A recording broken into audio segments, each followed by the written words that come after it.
I'd like to welcome you all to Medina Township Trustees' regular meeting, August 31st, 2023. The time is 7 o'clock. Roll call. Mr. Eastwood? Here. Mr. Christopher? Here. Mr. Johnson? Here. Join me in the pledge of Pledge allegiance to the flag of the United States of America and to the republic for which it stands, one nation, under God, indivisible, with liberty and justice for all.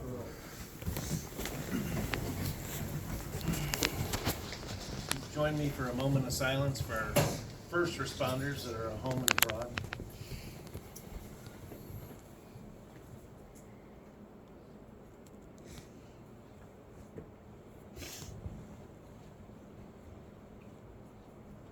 Thank you. Got a lot of good stuff going on tonight. Again, welcome you. We got a lot of people. Housekeeping rules, I'd just like to remind everyone to turn off your cell phones or silence them. To refrain from talking during the actual meeting. There's a recording in progress, and during the meetings, microphones pick up everything. Please save your comments for the public comment portion of the meeting, and if you do wish to make a public comment, please be sure to sign in on the sheet provided at the door. This will make it easier for the admin department to produce the minutes properly. First thing on the agenda will be a bid opening for the pole barn. I believe we only have one envelope submitted.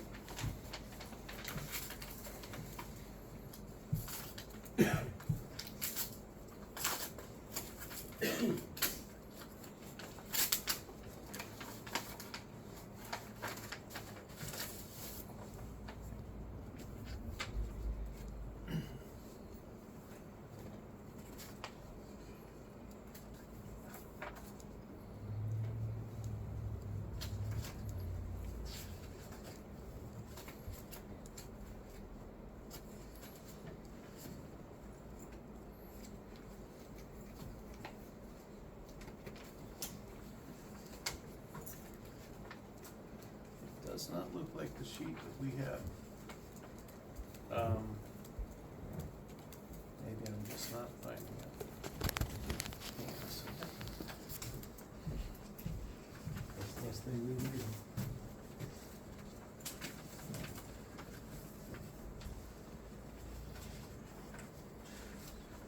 This is just on there. What's that? This is probably just what you do.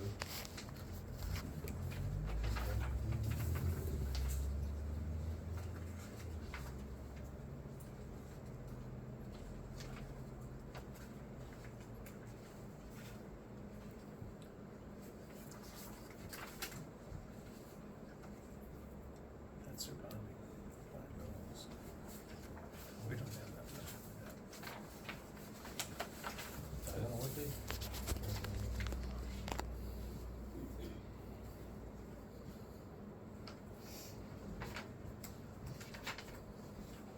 That's the problem when you can't open them before. Right, well, That's what they give True. us, this is what they give us.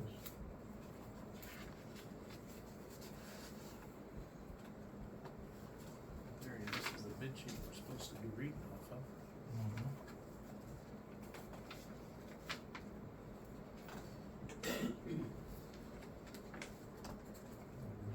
There you go. Thank you.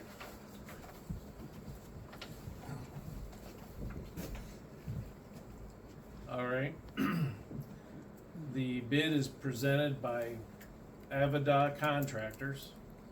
The base bid is $322,450.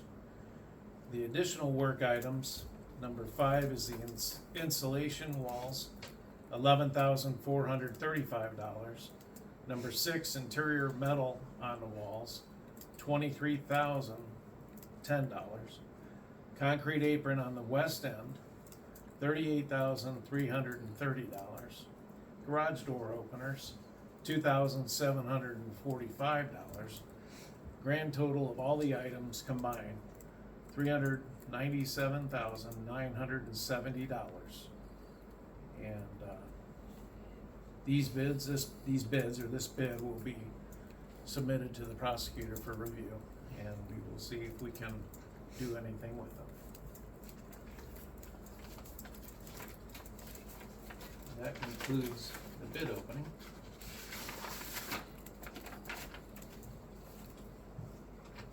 It does have the bid guarantee bond and the performance bond as well, for the record.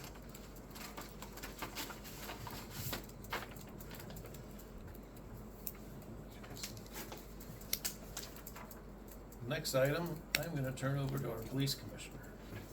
Alright, so a lot of you here tonight are coming to see Officer Ventura's retirement ceremony. So if I could, I'd like to have Chief Minnick and Officer Ventura come on up to the front.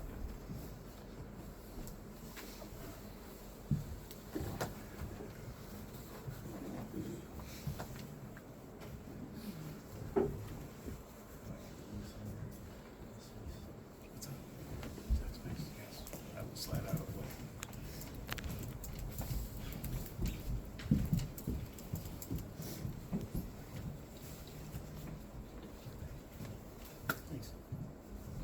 Alright, so tonight we're here to celebrate Officer Ventura. If I understand it correctly, Officer Ventura is going to be our first officer from this department to retire as an officer from this department. He has served over 20 years with this department, and over this 20 years, just in the 4 years that I have been in this township, to see how the department has grown, I can only imagine what Officer Ventura has seen in 21 years? 21 and a half years. 21 and a half years. So, one of Officer Ventura's last things back in February, which was a very traumatic thing, he came and saved a young lady's life. She was being attacked by a dog. Officer Ventura fought this dog, was injured while on the job, but if it wasn't for him breaking into that house and rescuing her, she probably would not be here today. So that is one way to really to end a career. It was a great save like that and to help the township. So it is. She is literally here today. Lisa, thank you for coming, Lisa. Very heroic, very proud. So with no further ado, I would like to read this proclamation to Mr. Ventura. Medina Township Board of Trustees Proclamation. Whereas Officer Ventura has sought to embody and promote the mission of the Medina Township Police Department, which is to ensure the safety, security, and quality of life for its residents, to observe the core values which speak to professionalism, integrity, respect, and compassion, which are the hallmarks of vibrant, effective, and committed law enforcement department. Whereas Officer Ventura has demonstrated an outstanding commitment to his wonderful community through the years of service, personal sacrifices, hard work, and dedication. And whereas Officer Ventura will soon be enjoying quality time with his friends and family now. Therefore, be it proclaimed that the Medina Township Board of Trustees formally honor and recognize Officer Matthew Ventura on his retirement for his dedication of 20 plus years in service to Medina Township on this date, September 1st of 2023. Thank you. Congratulations.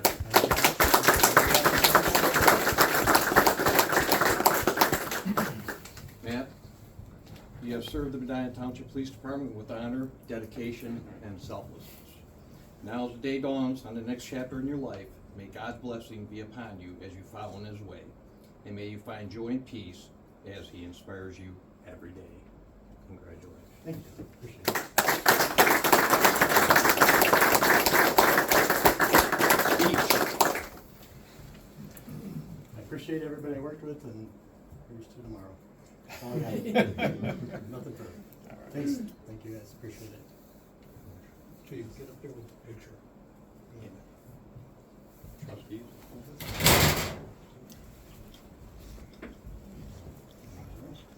Mhm. What do you do?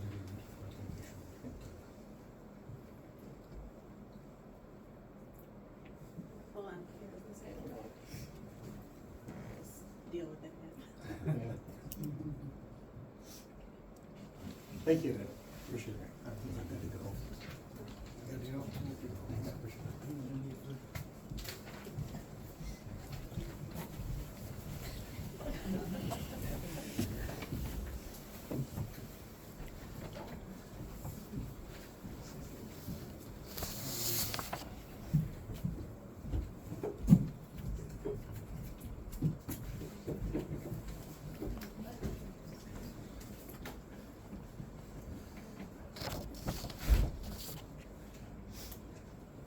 Next on our list would be the approval.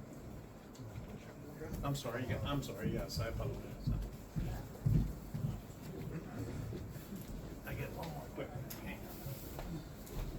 on.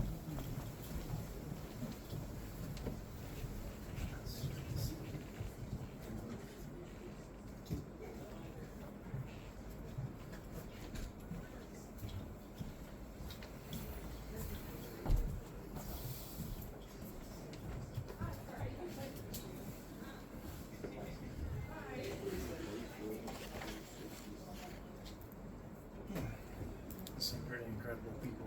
I got one of these one. You still good? Okay.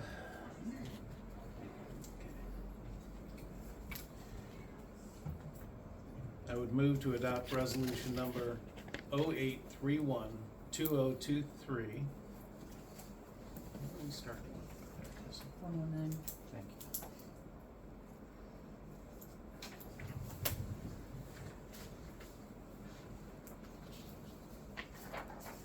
I'll repeat that, it's 0831-2023-119 to approve payroll dated 9/1/2023, total amount of $40,003.69, and total remaining deductions, withholdings, and liabilities of $9,261.75, and incorporate this two-page document as presented. Second. Any questions?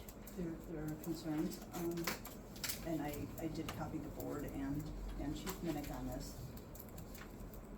This week, there were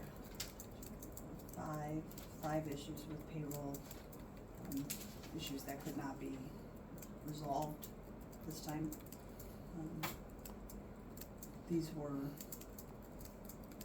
unfortunately, the contract that was passed by resolution, that payroll turned in, that was non-compliant with the contract, so payroll could not be issued. And I'm at a loss at this point of what to do with this, What was because, non-compliant? well, we had one officer who, this is now the third pay, and we talked about this last meeting, if you remember, who did not turn in a position certificate, but she was out past the 3 days that she's allowed to be out on sick days. And if you remember, that certificate was gonna be turned in the next week. You asked to have payroll go through. However, the contract clearly states that the sick leave will not be, and the exact words are, if an employee is absent for more than 3 consecutive days, he or she will be required to present a physician certificate as a condition of receiving sick pay. The township maintains the sick pay, so that, it goes on after that, but as a condition of receiving sick leave pay. So I don't have the authority to. Alright, so for one thing, we did send out a thing to both those officers, cause it's 2 officers. We did get the responses back to them finally, but we're not in control of the doctors getting in there. The other one was Sherry Mandrill, hers was taken care of, it was just a simple, That wasn't the problem with hers this time. no, the first one was Bearsworth. She had a baby, we all know that, so she had to get the doctor to get back to her, and we did get that finally this week. Yeah, but the All right, thing is, let's just because not this punt. was turned in to me again after this discussion was But had. we It shouldn't, can't force the doctor to give the report in a timely manner. We Then you got- can't- As soon as we, okay, so then stop, you can't stop. turn Let me in finish sick time talking. that way. You can't turn in payroll that way. Well, you can, right now, so if you don't wanna pay the girl that had the baby for sick leave. It's not about what I Look, I'm want, not it's about done what the talking. law of the township is. I am not done talking. Well, I Let me wasn't either, finish. so. But you keep saying the same damn thing, and you're not listening. So instead of holding up the whole entire city's payroll I for a didn't. person who had a baby, that's what fine. But what I'm saying is, we know the situation, we contacted the doctor, we finally got it back, but we cannot expedite it any faster than that. This is how it happens. I'm not gonna drive over to the police or the medical place and get a thing. So that was the one, that's number one on your list here. Number two, Sherry Manager. That was for her thing. It was, the doctor did have a letter, all right? It And was not for her thing. The way the chief explained it to me is that it had one word missing with light duty. No, that was last pay. This was, I think the problem here is that either the chief and you do not know this contract. You haven't looked at and read this contract. So you don't even know what you're talking about right now. You're talking about a doctor's excuse, okay? So No, it's we're not right now. But that's what you're saying right here. No, did you read the section? The section number 9 has nothing to do with a doctor's excuse. Okay, so what's this one about then? So this For her? one is about the fact that Sergeant Mangel used vacation time in lieu of sick time, but she is not allowed to do that, and I'm not allowed to pay that because she had not exhausted her sick time. So she's not allowed, and I'm not allowed to. Okay, that's fine, then you just don't pay her. Correct. You know, and then, That's- but you, This is what I'm saying, this is Right. what I'm explaining right now. all right, and then the next one, Miltner. You're complaining about Miltner on the overtime slip. These overtime slips, I go there and we sit there on Sunday mornings trying to fill these things out. Now, if I'm correct, paychecks is the proper way that we follow in this book. I'm gonna be moving towards this, the only reason that we're even doing these paper requests and having multiple things on here and having human errors is because we're sitting there on Sunday mornings trying to fill out paper slips, when we already have the stuff on it. If we would've just left paychecks alone, it would've been correct. But instead, we caught an error.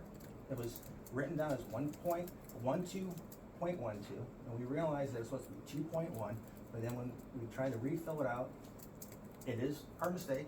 It was filled out as 2.0 instead of No. 2.12. Okay, you're honestly, Chuck, you're making things up right now, but So, here's the thing. But we're just saying that we were trying to fill it out and it was an error. This could have been a simple thing. If you saw it, just call us and just check it, you know? Listen. Why are you constantly telling me to call you? You are supposed to be turning in a payroll that is complete and accurate to me.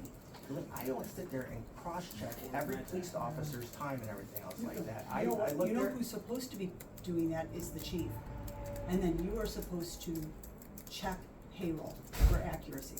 By time it makes it to me, I should not have to be going line by line with the contract next to me. This is far too time consuming. You're making a here's- big deal out of a 0.1 when it would have been just a simple thing No, to say, you know- hey, I saw this. Do you know because- what I'm making a big deal out of?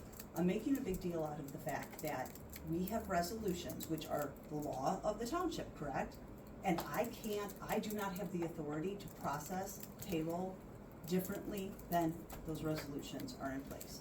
That's what I'm making a big deal out of. Right, and some of these things aren't big deals that would just be a simple communication and we can change. Some of them are, and I agree with it, and I say don't pay them.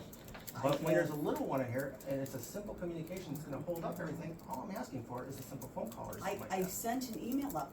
I actually, I asked for a special meeting regarding payroll, knowing that I was going out of town early on Friday. Yeah, but that because- was like on Thursday, I was already gone. Okay, there's only so much I can do, Chuck. You can't expect miracles. We have a very short But you as window a of fiscal time. officer communicate with us. I and we did can- communicate, it's in Yeah, writing. you said that you wanted a special meeting on a Friday night. A Friday or Saturday, I was leaving after that. What do you want me to do? Clone myself and show up at a Well, that's meeting? the same, that's This is the same deal that ridiculous. was me. I know Doug was out of town, I was out of town, Okay, so.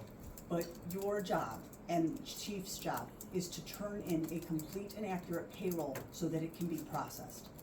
There's nothing I can do about it if it is not accurate. Okay, and then we That's never had, good. the next officer, who was Officer Ventura, who had, first of all, and all 3 trustees, I believe Bruce didn't get back to me, but you two knew, I asked for a special meeting for this, and I sent off a legal opinion to the prosecutor's office for this, because the resolution that was passed at the last meeting is in direct conflict with what the contract reads, which is a resolution. So you have two resolutions that they conflict each other. So I'm waiting for a legal opinion, but then meanwhile, the officer and then the chief approves 39.07 hours in one day of time. I think everyone in this room would probably know that that's just not possible. Impossible, not an error. What I'm just gonna say is, I am explicitly, I've said before, I'll say it again, and I believe it is a communication thing, okay? I believe when you find something that's wrong, that the appropriate thing is for you to make a phone call. You can email, but a lot of stuff can be resolved with a phone call and a suggestion, not just a phone call or an email that says, this is wrong. And that's, it's an opinion, that's my opinion. I'm not telling you, I'm not trying to play king or dictator. When, do you, a lot of times when I'm working on these things, Mhm. because of the way my schedule is, and not that this is, really, it shouldn't be anyone's concern, but I'm doing this at late hours. So you don't want the Yeah. phone calls at those times, trust me.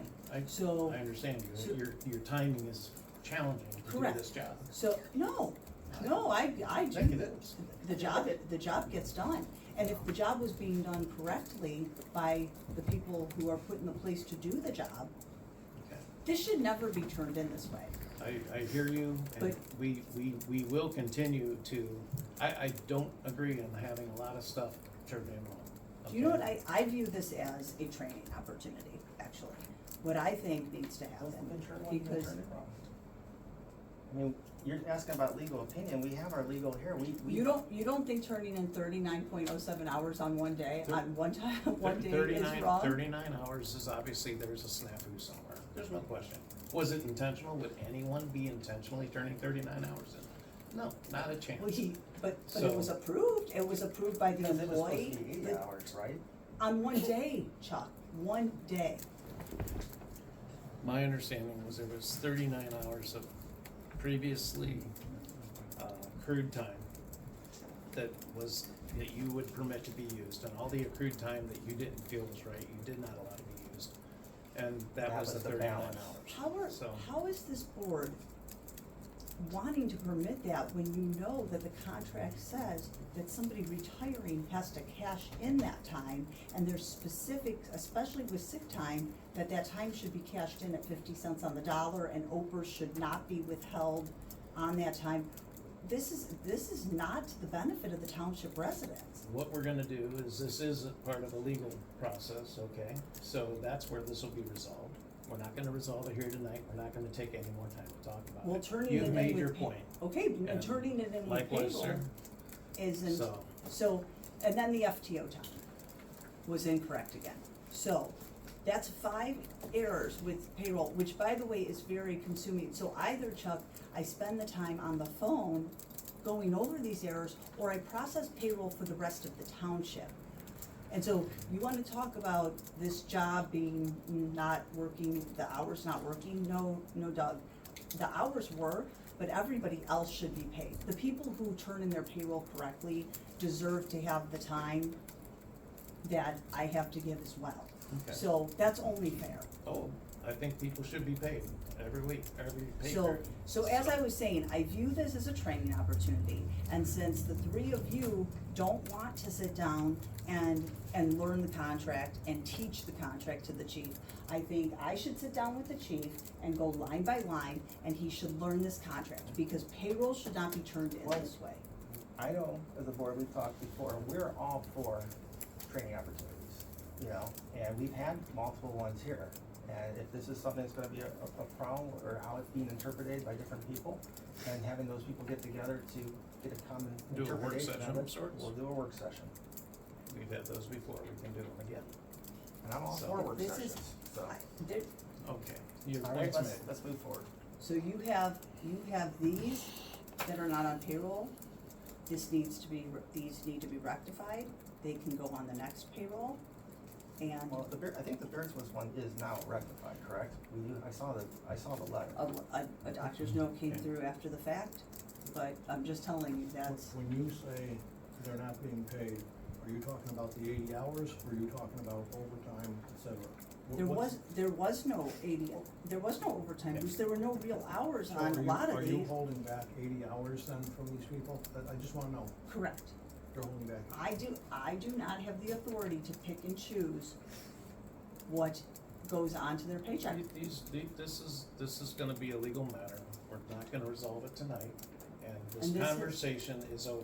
This Okay. has been sent off to the prosecutor's office. Moving on for to the next item, the approval of site plans. Thank you. Well, I mean, if you No. were not gonna vote on payroll, nobody's Oh. getting paid. So if the Yeah, conversation's you know what? over, I am very appreciative of that comment, thank you.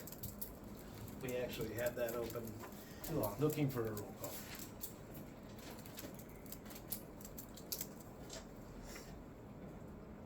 oh, did you say? Roll call, I'm please. sorry. It's okay. Mr. Eastwood? Aye. Mr. Christopher? Aye. Mr. Johnson? Aye. Thank you. And thanks for reminding us of that, Fiscal Officer Ventura.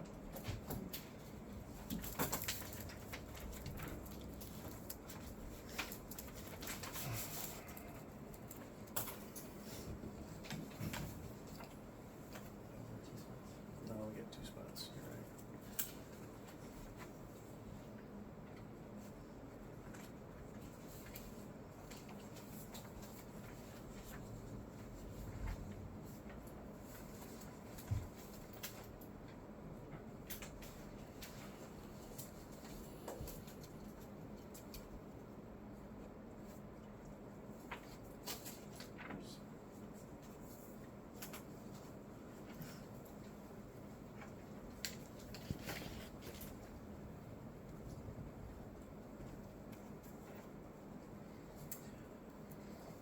All right, first set of site plans is for Bunker Hill Golf Course, 3060 Pearl Road. Item A, I'd make a motion to accept the recommendation of the zoning commission to approve the refacing of the existing ground sign, application A, for Bunker Hill Golf Course located at 3060 Pearl Road, not to exceed the 26.76 square feet as presented. Second. Any discussion? Represented her? They wanna come up and. We'd love to have that. Would you like to share anything about the Bunker Hill signs? As you stated, it's a reface, and so we're just pulling out the existing one and because of their new branding, putting in a new face. Nothing else is changing. Did you talk to them We about did. putting the base around I the did, we pole? talked to them, And, and they haven't come back with a decision yet, but I told them that, we would like for that to happen, in terms of the overall aesthetics. yeah, thank you. You bet. Thank you. Okay, you bet. And then the second sign Yes. was the blade sign. Okay. Is that what? It was the blade sign. Okay. The, what was it, 5.76 square feet. I'm gonna read that here momentarily. Oh, okay, I'm We sorry. gotta do one at a time. Got it. So, roll call. Mr. Eastwood? Okay. Aye. Mr. Christopher? Aye. Mr. Johnson? Aye. And B, for the Bunker Hill, I'd make a motion to accept the recommendation of the zoning commission to approve the refacing of the existing directional hanging blade sign for the Bunker Hill Golf Course. It's application B, located at 3060 Pearl Road, not to exceed 5.25 feet as presented. Anything else, sir? No, that's it. Okay, roll call. Mr. Eastwood? Aye. Mr. Christopher? Mr. Johnson? Aye. Thank you.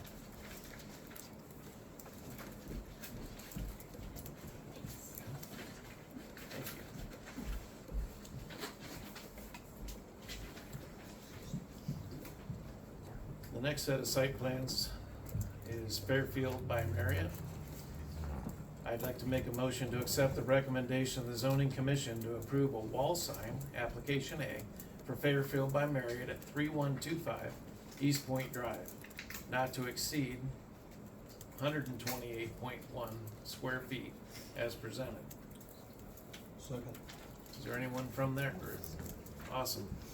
My name is Corey Simmons. I'm the Regional Director for Sunrise Hospitality. I have the GM of the property here with me as well. Hi. Part of the branding and our contract with Marriott International is to upgrade the signage when they change their branding.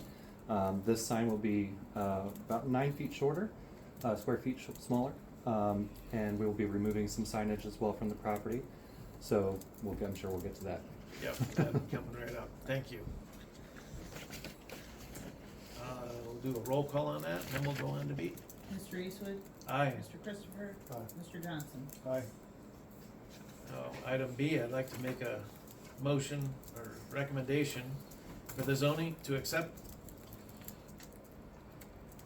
motion to accept the recommendation of the zoning commission to approve the refacing of an existing ground sign, application B, for Fairfield by Marriott located at 3125 East Point Drive, not to exceed 30.2 square feet as presented. Second. Would you like to share any more about that by chance? So this one is just a monument facelift. It's Okay. just the covering over the sign will change to the branding. It'll remove the inn and suites and it'll be by Marriott. We appreciate the upgrades. Yeah. Thank you. Roll call? Mr. Eastwood? Aye. Mr. Johnson? Aye. Mr. Christopher?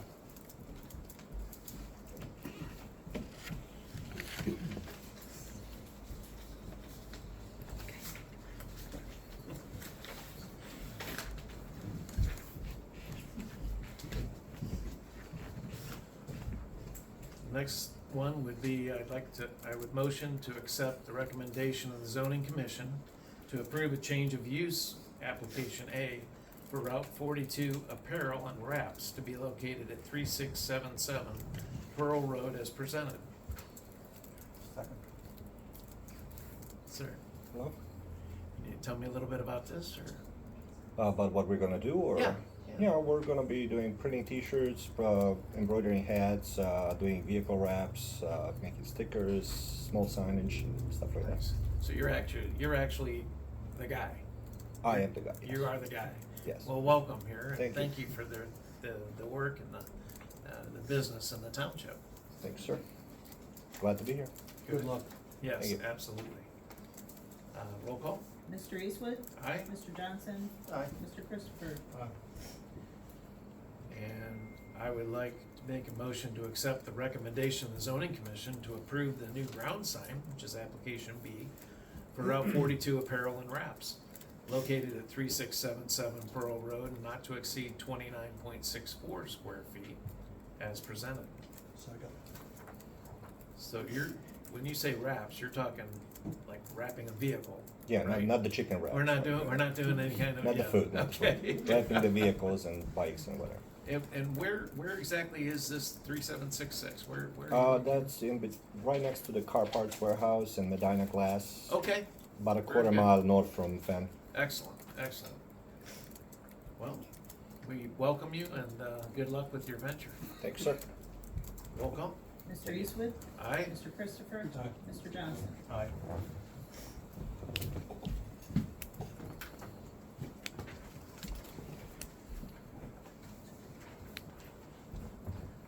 And for the final on the site plans for tonight, I'd like to make a motion to accept the recommendation of the zoning commission to approve the change of use, application A, for Radiant Detailing LLC to be located at 3766 Pearl Road as presented. Second. Would you like to share something?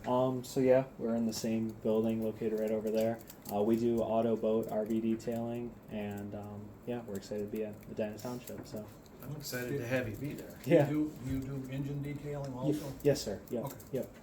I mean, ceramic coatings, all the good stuff. So Okay. That's great. yep, Thank you. yep. Of course, thank you. Roll call? Mr. Eastwood? Aye. Mr. Christopher? Aye. Mr. Johnson? Aye. I'd like to make a motion to accept the recommendation of zoning commission to approve tenant panel located at the ground sign, application B, for Radiant Detailing LLC, located at 3766 Pearl Road, not to exceed 14.82 square feet as presented.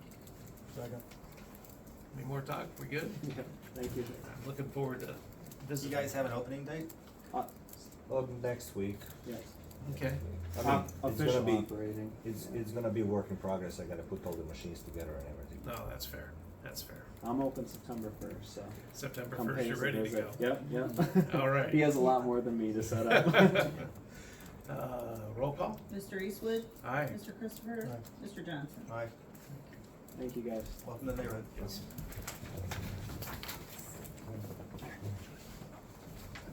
Good luck, guys. Have a good night. Thank you, guys. Thanks for coming out tonight. Thank you so much. Purchase orders and training requests. Before you move on, Yes. I know you want the payroll discussion to be over, however, I don't know how long Mr. Lyons is staying, and it is incumbent on me to reflect in the record if I have if I think payments are illegal or irregular, so I am reflecting that, I want that to be reflected in the minutes of the record, that the resolution that was passed at the last meeting regarding Officer Ventura's time, I do believe to be, like I said, in direct conflict with the bargaining unit agreement contract, which is resolution number 61 from 2022, which would make those payments not valid. So that is why I sought a legal opinion from Prosecutor Thompson. I'm waiting for that. That's the first thing. The second thing I did not get a chance to bring up because you wanted to move on so fast. We had a discussion about the insurance, my insurance from Homestead. Yeah. I don't know why our broker did not send this to the township. I talked to Chrissy today about that my insurance has been retroactively. 2 people have been taken off of my insurance retroactively, so which will make that opt-out payment that you had in your resolution something that you'll need to obviously address, because again, this went to Prosecutor Thompson, but unfortunately the township was not copied on this, so I brought this for Chrissy to make a copy of. That is reflected in the payroll journal, but I wanted to say that on the record so that nobody has any misunderstandings, so. Can we move on? You okay? Yeah, that's all I need. Thank you.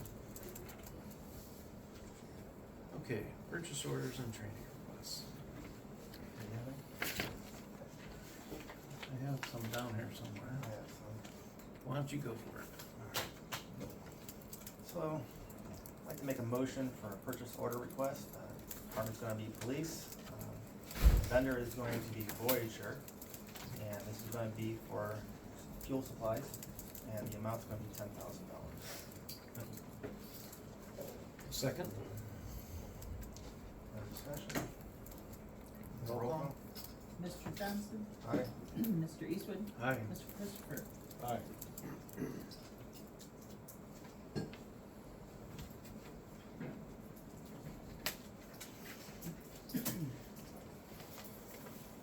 Next, make a motion for a purchase order request. Department's gonna be police. This vendor is gonna be the Treasurer State of Ohio, for the highway patrol. This is an annual fee, for $1,200. Second? Oh, sorry. Roll call? So, well, before you go on, this was turned into me and authorized this week prior to having a purchase order requested. This was put in the bills to be paid. This is by far not the first time, or even probably the 20th time we're having this conversation. Well, this is one of those ones where you and I have even talked where we agreed that this doesn't even take effect yet. This is not for services rendered. Actually, it says July 1st, 2023 to June 30th, 2024, so yes, it does. And we just got it after the fact, because it's supposed to be for a year in advance.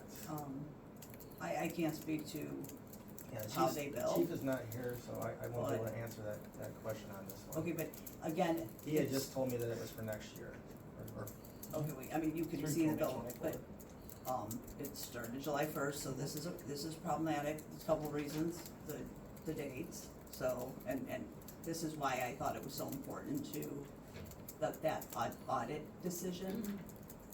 That is why I so strongly wanted legal counsel to get involved with this, because I completely disagreed, but, that aside, this should have never been approved and turned into me, because the purchasing policy does not give authorization for a department head to. yeah, he should have showed it to me before he turned it in. Well, no, this should have gone in for certification, this should Well, have gone. yeah, I mean, but his defense, he didn't know it was coming, so he's like, Right. But it doesn't matter, this needs to be authorized, Right. as a so purchase order. this should have never. Because it was and- over $1,000. And for he needs approval to have expenditure of funds in this dollar amount. So, I feel like a broken record here, but we keep talking about this, and I don't know a different way to say it, to make this something that everybody understands. So is there a motion on the table? She's saying this. So the next step with that is what, making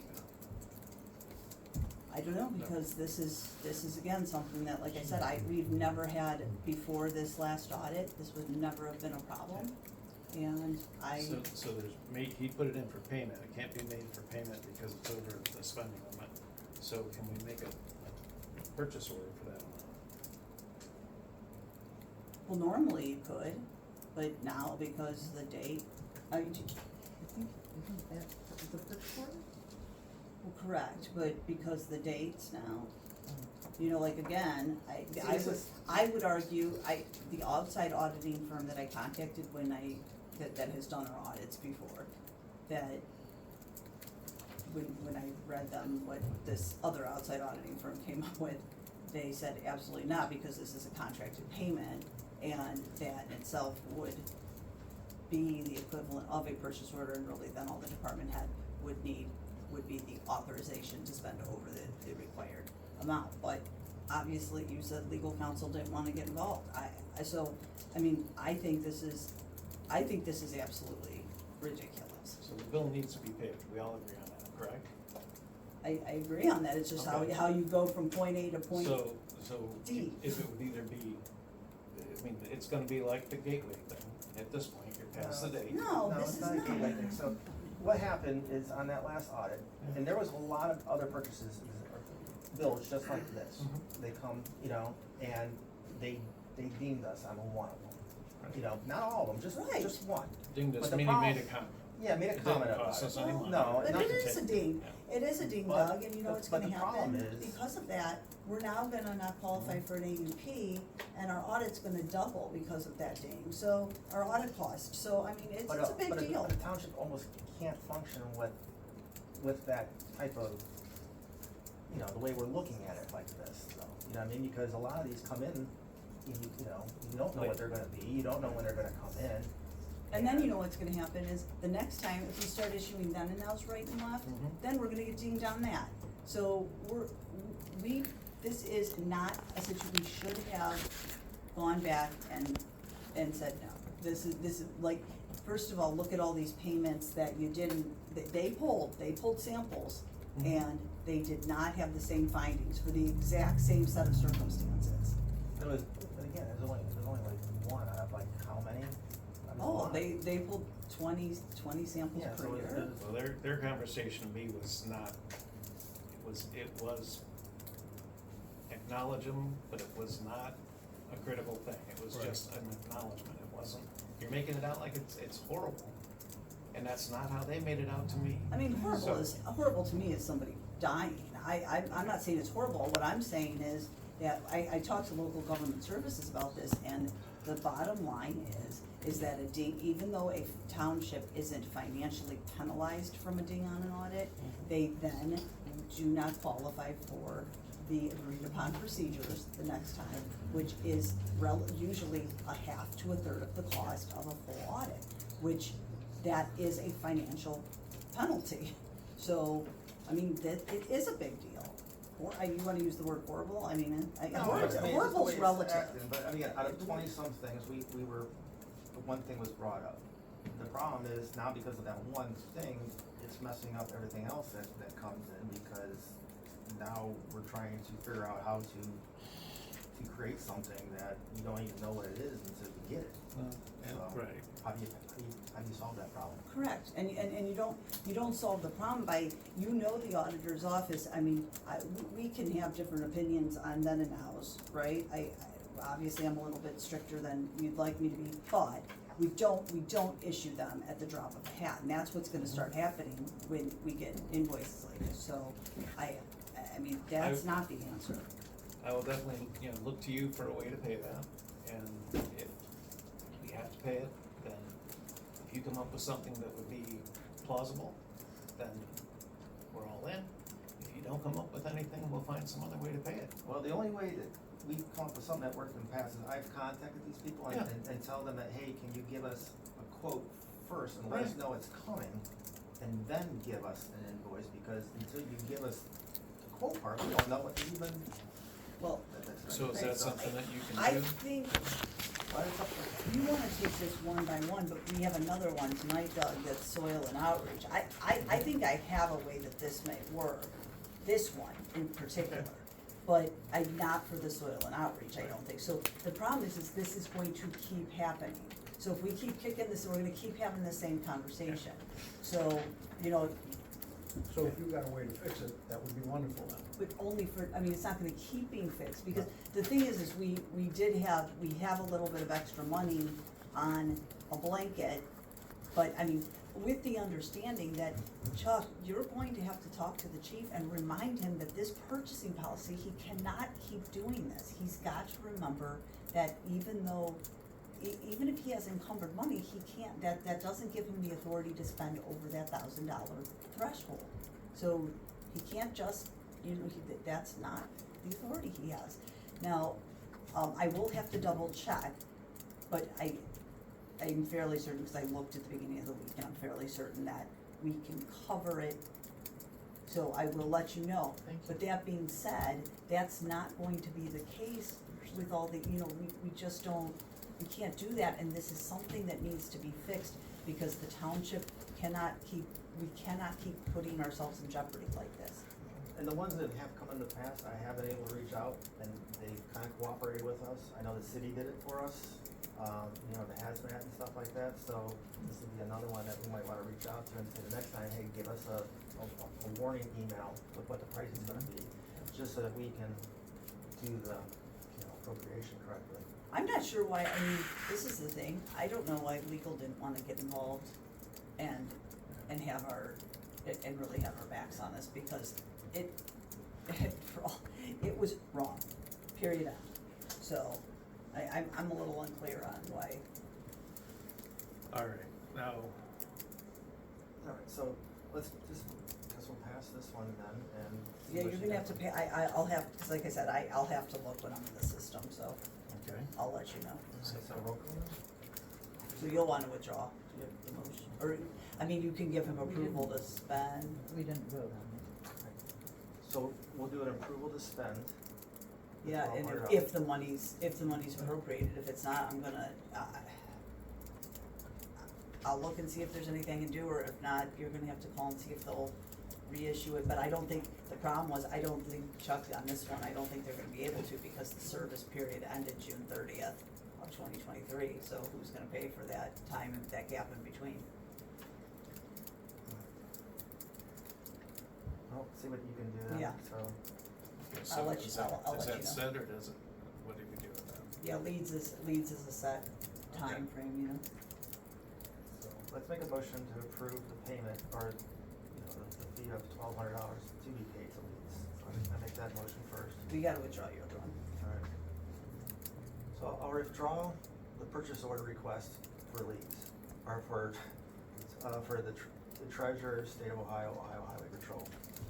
Second, Alright, well, so then, I'm not, okay, you I just took it withdrew off. it.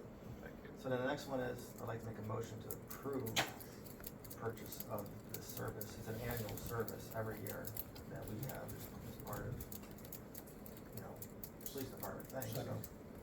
Alright, roll call. it. Mr. Johnson, Aye. Mr. Christopher, Aye. Mr. Eastwood. Aye. Now, is this something that could be resolved if these were appropriating, put forth in a PO beginning of the year? Yes. That is something that actually should be I did done. talk with chief too, and just told him, you know, we'll put a purchase order, you know, and just let it be in there, so. And we'll- That's something, just that our past chief, he kept a spreadsheet of those things, and that's what it was, something he did, so. Okay, all right. But I will let you know, Chuck, and then, Yeah, just give me a email or a call. All right, I'd like to make a motion for a purchase order request. This department's gonna be for fire. This is, for just garbage removal and trash. It's going to be for $600. Second. Roll call. Mr. Johnson? Aye. Mr. Christopher? Aye. Mr. Eastwood? Aye. Did you happen to take a look at the appropriation status? Is there enough in the? This is actually going to empty the unencumbered Okay, into okay. encumbered and fill out the rest. Just, yeah, I just wanted to make sure we weren't. needing any numbers. Okay, thank you. Alright, and I got one more here. I'd like to make a motion for a purchase order request, requisition. This is, department is fire, and it's going to be, the vendor is going to be Electric, Ohio Edison. And this is, for $5,500. Second. Roll call? Mr. Johnson? Aye. Mr. Christopher? Aye. Mr. Eastwood? Aye. And this likewise will be enough to finish the year out, probably give us several months going in. Yes, so you did Ohio Edison, but for the fire, you did garbage and trash, sounding more like a blanket. I will make that out to Rumpke, Okay. because Yeah, this that way was- we can carry it forward as opposed to the blanket, which would. No, that's fine. have to be. That was intended to be a purchase order, so. And they are the service providers. Yep. I just put Rumpke right there. Thank you.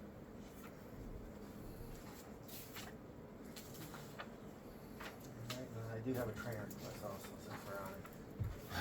Okay. Get my hour in here. This is police. This is police trainer request, yes. Do you know if this is, coming off their blanket, or is this gonna be? It should be off their blanket. Okay, cause one I did close down, it was, like, from the one from the beginning of the year, it, Right, but he did do another one. yeah, there's another, I Okay. just wanted to make sure. Yeah, we this is didn't- for 249, so I Okay. wanna make sure. Okay. Alright, so I'd like to make a motion for a train request. The officer is going to be, Eric Ubinsky, and he's going to be doing advanced training for, legal and liability with search and seizure. And it's gonna be over at Rocky River on September 19th, and there is a cost of $249 for this train. Second, Any other discussion on this one? so you get to go swimming? I don't think so, it's search and seizure, so. Okay. So, plus lunch or meals, right? It doesn't Or- say anything on here to me, and Chief's not here, I don't know how long it's gonna be here or whatever, but it's gonna be a whole day. Generally, then, So there's generally gotta- at least there's gotta be lunch a would be lunch. included, so So. you, I don't know if you wanna amend that just to, but, Because I have a spot for it on the form, so, but yeah, I'll add that if it, if he's there for lunch and, even if he's there for dinner, then that should be covered for the day, but, it sounds like it's just a day thing from what I'm reading Okay, here. so you made the amendment? Yep, I made an amendment for lunch. Second? Okay, roll call? Mr. Johnson? Aye. Mr. Eastwood? Aye. Mr. Christopher? Aye.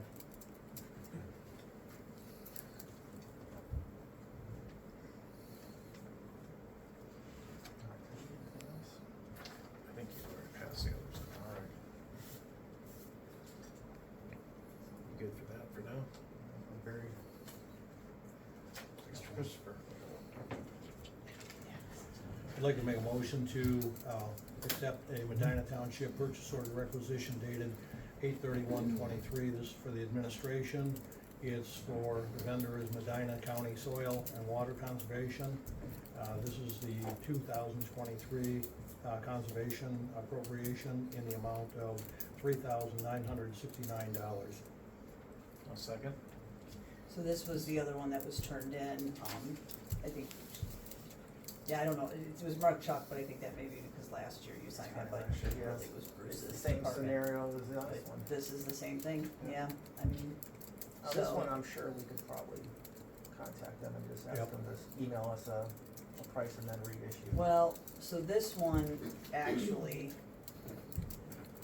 I am 99.9% certain this comes out of professional, technical, and admin. And I think we have 18,000 some odd dollars left unencumbered. That's I- unencumbered. I'm sorry, encumbered, I'm sorry. Yeah, I said the wrong thing. If we do, then you just need to give the authority to pay it right now, because this is over the purchase and special. So if you wanna do that, and then if we don't, then you'll have to try to get it rebated, but It's another one of those yearly ones, I'd rather just get it off the plate. You So wanna you do- wanna make a motion to give you the authority to pay that out of the professional technical funds and. The admin, general fund, yeah, general and then fund. if it doesn't work, I'll let Bruce know and he can try to call and get it So moved. I'll second that. Roll call. Mr. Eastwood? Aye. Mr. Johnson? Aye. Mr. Christopher? Aye.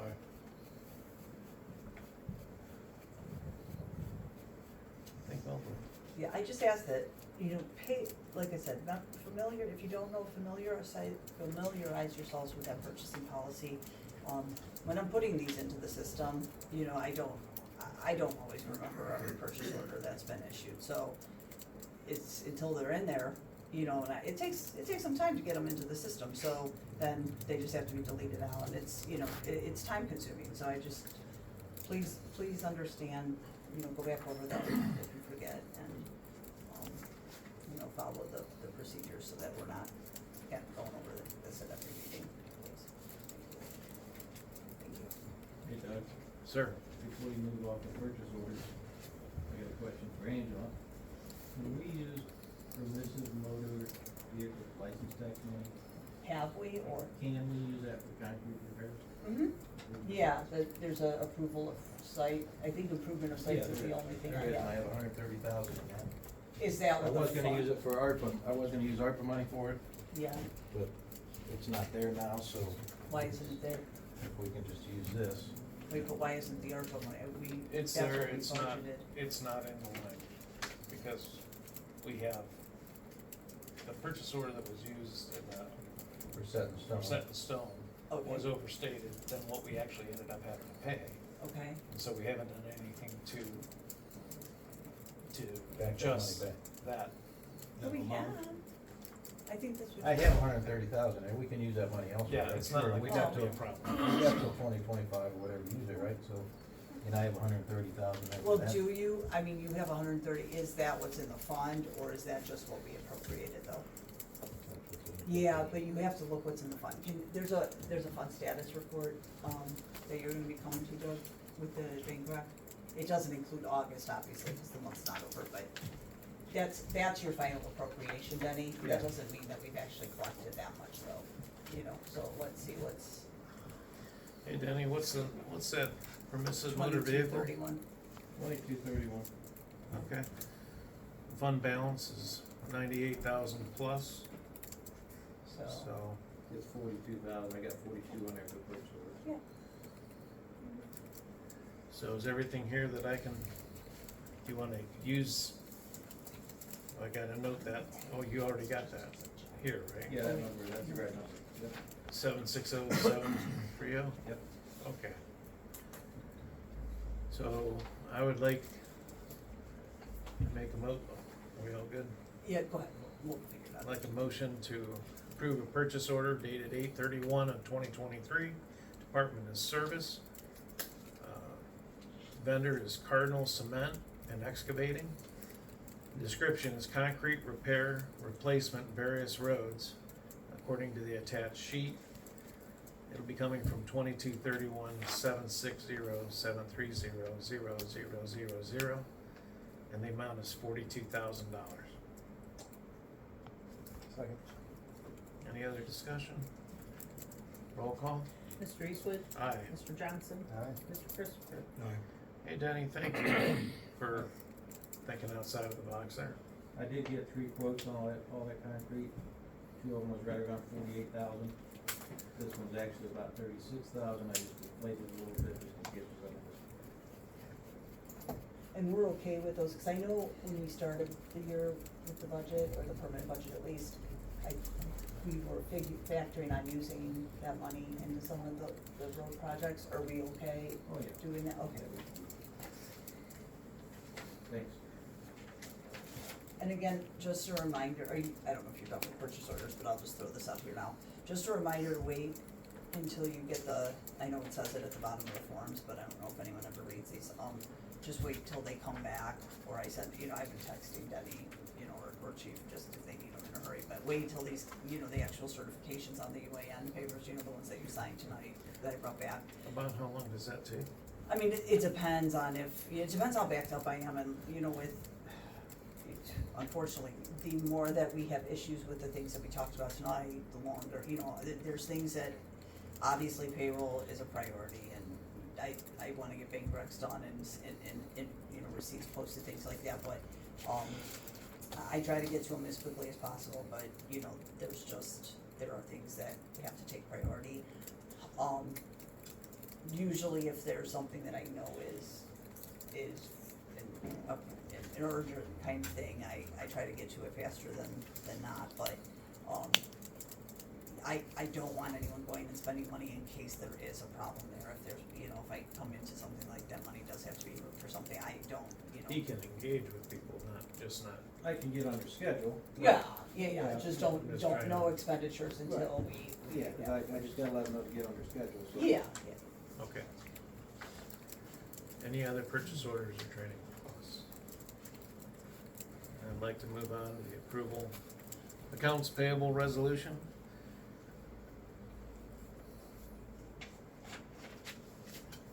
It's 119, says it's 120, or? Yeah. Thank you.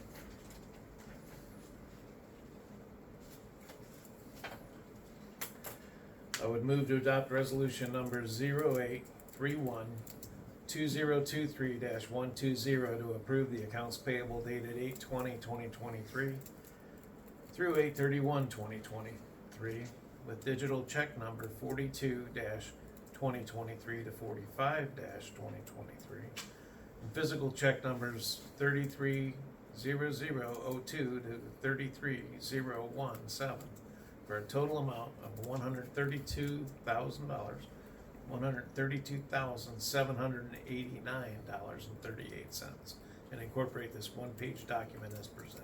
Second. Any discussion? Roll call? Mr. Eastwood? Aye. Mr. Christopher? Aye. Mr. Johnson?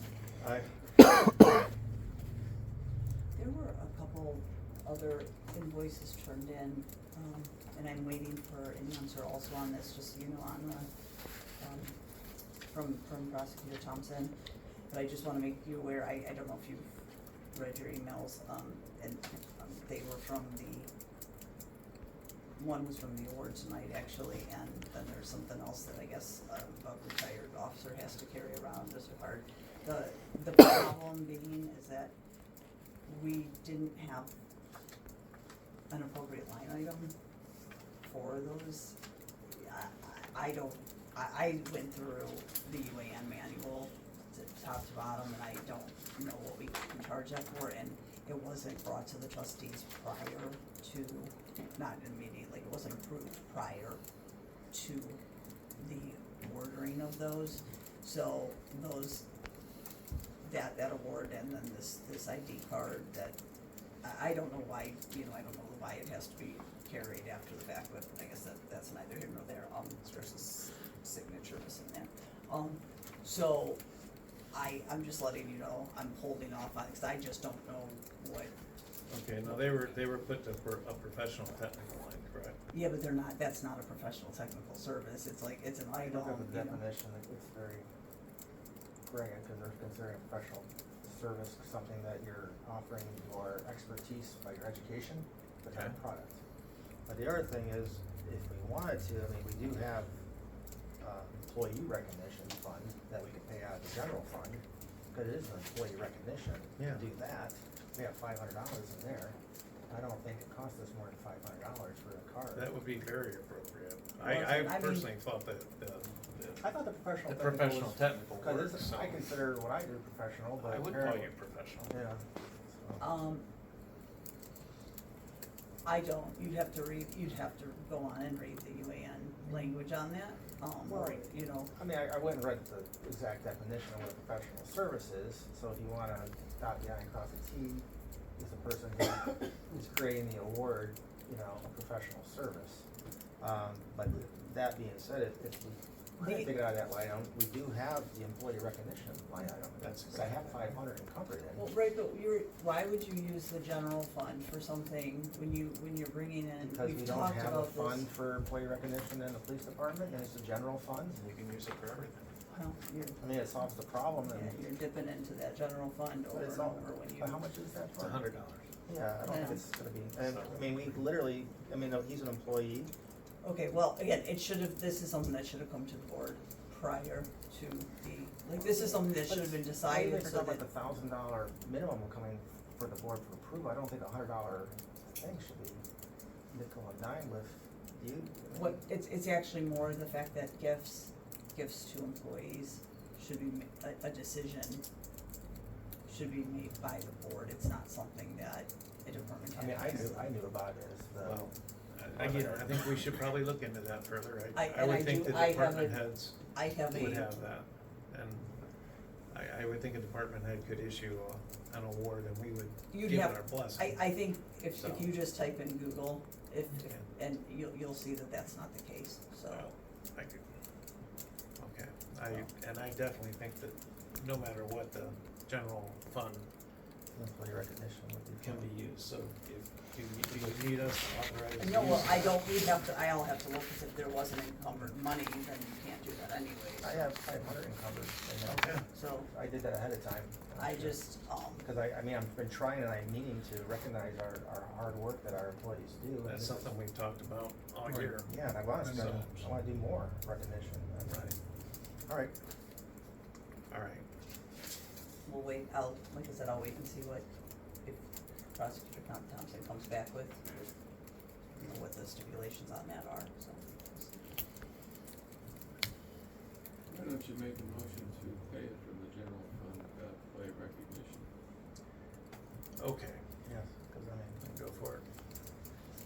I would like to make a motion to pay, for the award and the card, as a token of employee recognition out of the general fund. I would second Okay. that. Roll call? Mr. Johnson? Aye. Mr. Christopher? Aye. Mr. Eastwood? Aye. Thank you.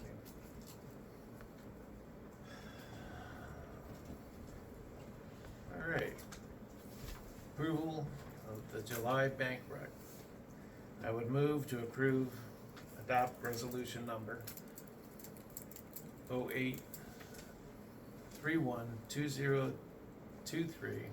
08312023-121 to approve bank reconciliation reconciled date 7/31/2023, posted 8/31/2023 at 3:12:16 p.m. And incorporate this 3-page document as presented. I think Doug, you might have known about this, but you know that PNC charge that we are waiting for To get to credited get back. credited, and they charged another one, not as much, like it was a little over half.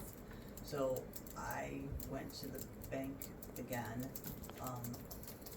she's at a loss of why this is their corporate office, and she is working on getting it stopped. I told her it was very important that we get this resolved before the end of August. This was when you had that special meeting that day at 1 o'clock, whatever that day was, but anyhow, we got it, as soon as this, I mean, they're going to return the money, so it keeps. There's a paper trail though along the way. Yeah, it's on there, I Yeah. put notes in, it's a deflating bank error, cause they don't wanna, the state doesn't want us posting those as the actual expenditures and Right. then receipts, so it keeps carrying forward, so until we can get this rectified and then really get that closed down, so that. Thank you for pointing that out. Yeah, if there's, if you find there's some other person, I haven't been able to get through to anybody myself. I mean, at some point, do we get radical with the account? I mean, I don't wanna change it, but that's. Oh, this one we wanna change, I mean, Close it, put something into Westfield, is that what you're oh thinking? yeah, we're gonna move that, the only reason we kept that open was, at first it was when we were moving the money over to Westfield, we still had some, we had some state deposits coming in there, trickling in. And then we had decided to leave it open because when COVID, the mail was slow, and if we needed to make a payment online for the credit card, we could do that, and that's the only way we could, do the online transfer for the credit card, but there's really no reason for it now. We don't have a ton in there, but. Let's it's just- consider that as we move forward, cause I don't, it seems like one extra account. Yeah, I don't think we're gonna get the money back if we close it, that's the problem, so Alright. that's what, I mean, kinda hold on, so. You got a roll call? Mr. Eastwood? Aye. Mr. Christopher? Aye. Mr. Johnson? Aye.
All right, I move to adopt resolution number. There's a missing signature.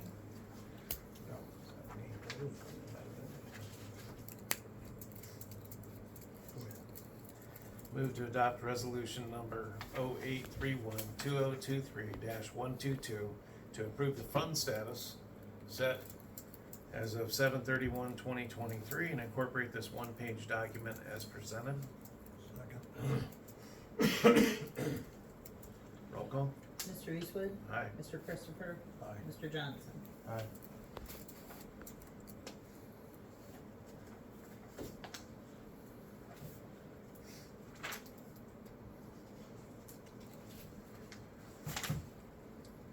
Thank you.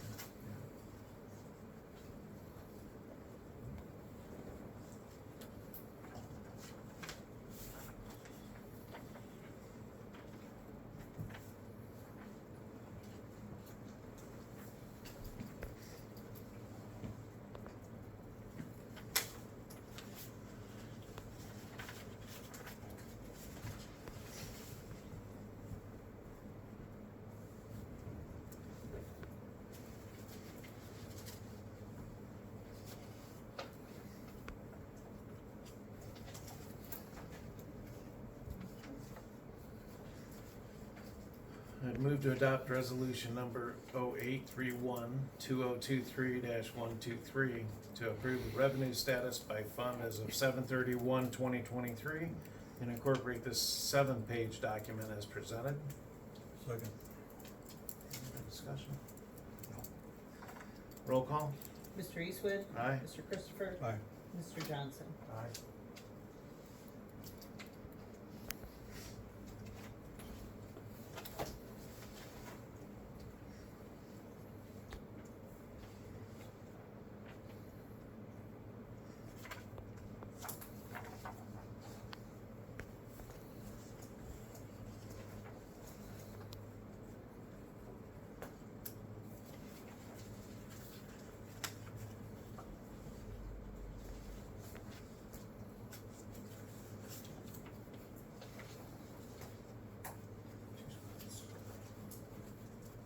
Mr. Lyons, a quick question for you.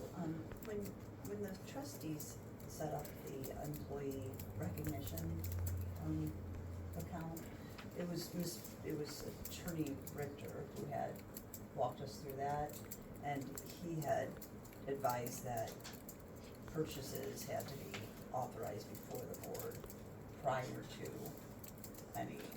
anything being, any expenditure being made. So I'm a little hesitant with the motion that the trustees just made, and that's why I reached out to Prosecutor Thompson. So why now is it acceptable that after the fact and the proper procedures weren't followed? Why is this unacceptable? I think ultimately it's a decision of the trustees, they have authority over the situation.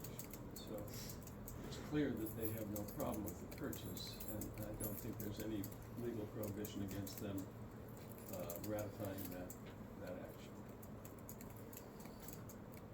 Right, but if legal counsel told us this, you know, step by step, I just talked to local government services this week, and they said that this is how, like, these are the proper steps to follow, and that's why I was waiting for a legal opinion. So I'm uncomfortable with the fact that now, like, that legal opinion that we got as a township, you know, gosh, years ago, when one of our service department employees had retired, it just seems to be different than what you're saying, that's all, and I'm wondering why the discrepancy. So I think the trustees have authority over the situation. And that's really all, that's about it. But isn't that the whole point of, like, a fiscal officer going to the prosecutor's office for a legal opinion when there's, I mean, that's what I was advised to do by the state auditor's So office. what, Yeah.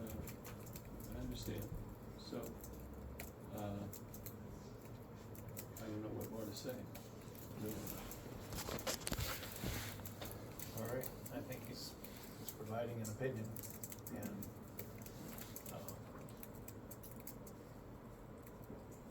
So if you have two people in the same, does Mr. Richter still work for? Yes. Yeah, so if you have two people in the same office providing different opinions, what do you do then? well, I have no idea. I have no idea, but We've heard this opinion, and we've taken a vote, and I think we go with this opinion. yeah, I mean, we can circle it back, but I don't think there's any reason whatsoever to hold it. And I think that the spirit of what they're trying to do and within the trustees and the admin, you know, I wasn't here to hear the Richter thing, so I can't tell you that. I can't tell you that, you know, it Well, may. yeah, that's the thing, I mean, we've got a relatively young board, and that can be kind of not a dangerous thing. Well, I do think that you had asked for an opinion. I think that council has provided an opinion. It's different than what you had heard before. But I don't think we have to, I don't think it's something that is worth going further with right now. Well, I'll get the opinion in writing, of course, correct? I haven't seen your question, I don't think, so I'll have to go back Okay, and submit that to Mr. Thompson. okay. So I don't know exactly what your question was. All right, well, next item on the agenda is perfect voice and data discussion. So I put that on, there was, this is a reason for it, then, and that. Perfect Voice and Data had issues with their billing. Right. And they had not sent us July's bill, but we received August's. And if you remember, I believe it was the August 3rd meeting, but I could be, it might have been the August 17th. It was one of the meetings earlier in August. Chuck had requested a purchase order because we had run out of money in telephone for police. So this bill was for July bill. So whatever we used up technically would have been, there probably would have been still money left for the July bill. So to be fair, that this would be a reason to issue it then a certificate. Admin, we don't need to, we're fine, it's covered, well covered. But just, there will have to be a then and now, approval on the next agenda to get that paid. Because the purchase order that Chuck issued, the date on that would not cover the bill for July, the dates would be off, so, so just so you know that. But, and again, just a reminder to, the department heads to just kind of watch their budgets, cause, when they're getting that low. Into the, into us. Speaking of departments, department head comments. Elaine, I don't have anything this evening. thank you. You're welcome. Denny? Well, obviously, our bid came in more than I was expecting it to. So I have a question for Mr. Lyons, can I rebid that? Can we use these numbers? That's my engineer's estimate. I think you have to rebid it. Reject the bid. Rebid it. Then you have to go back and amend the estimated funds. That's routinely what's done. Should I get approval tonight to move forward with that? They can reject this now, as far as I'm concerned. Yeah, I think you might as well, because it's more than 10% above the estimated cost. So, yeah, it would make sense for the board to reject the bid and authorize rebidding the project. Hey, Danny, thanks a lot for the report as usual. Where is the backflow one that failed? At the police department. Okay. I'm writing that up right now, Denny.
Hey, Denny? Yes, sir.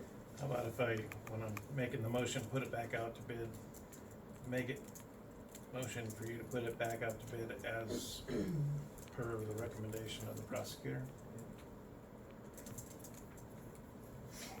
And advertising this. Say advertising in the newspaper.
I would like to make a motion to reject the pole barn bid submitted 8/31/23, and to allow Denny Miller to put the project back out to bid per the prosecutor's guidance, and to put the bid out and advertise it appropriately.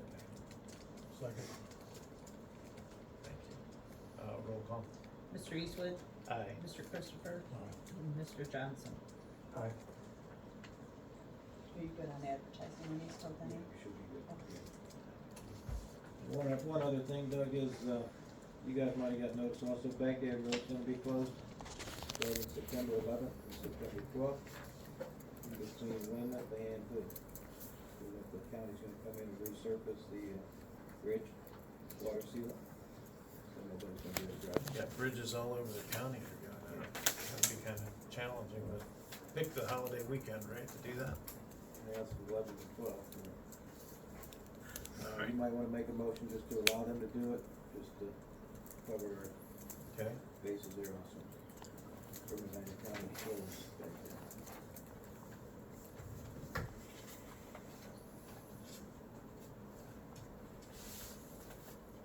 You said the 11th and the 12th?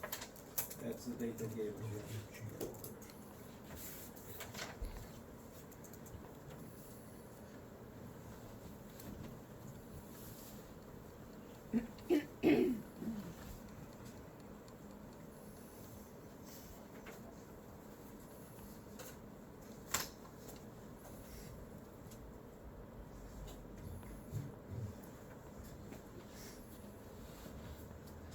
What are the dates, sir?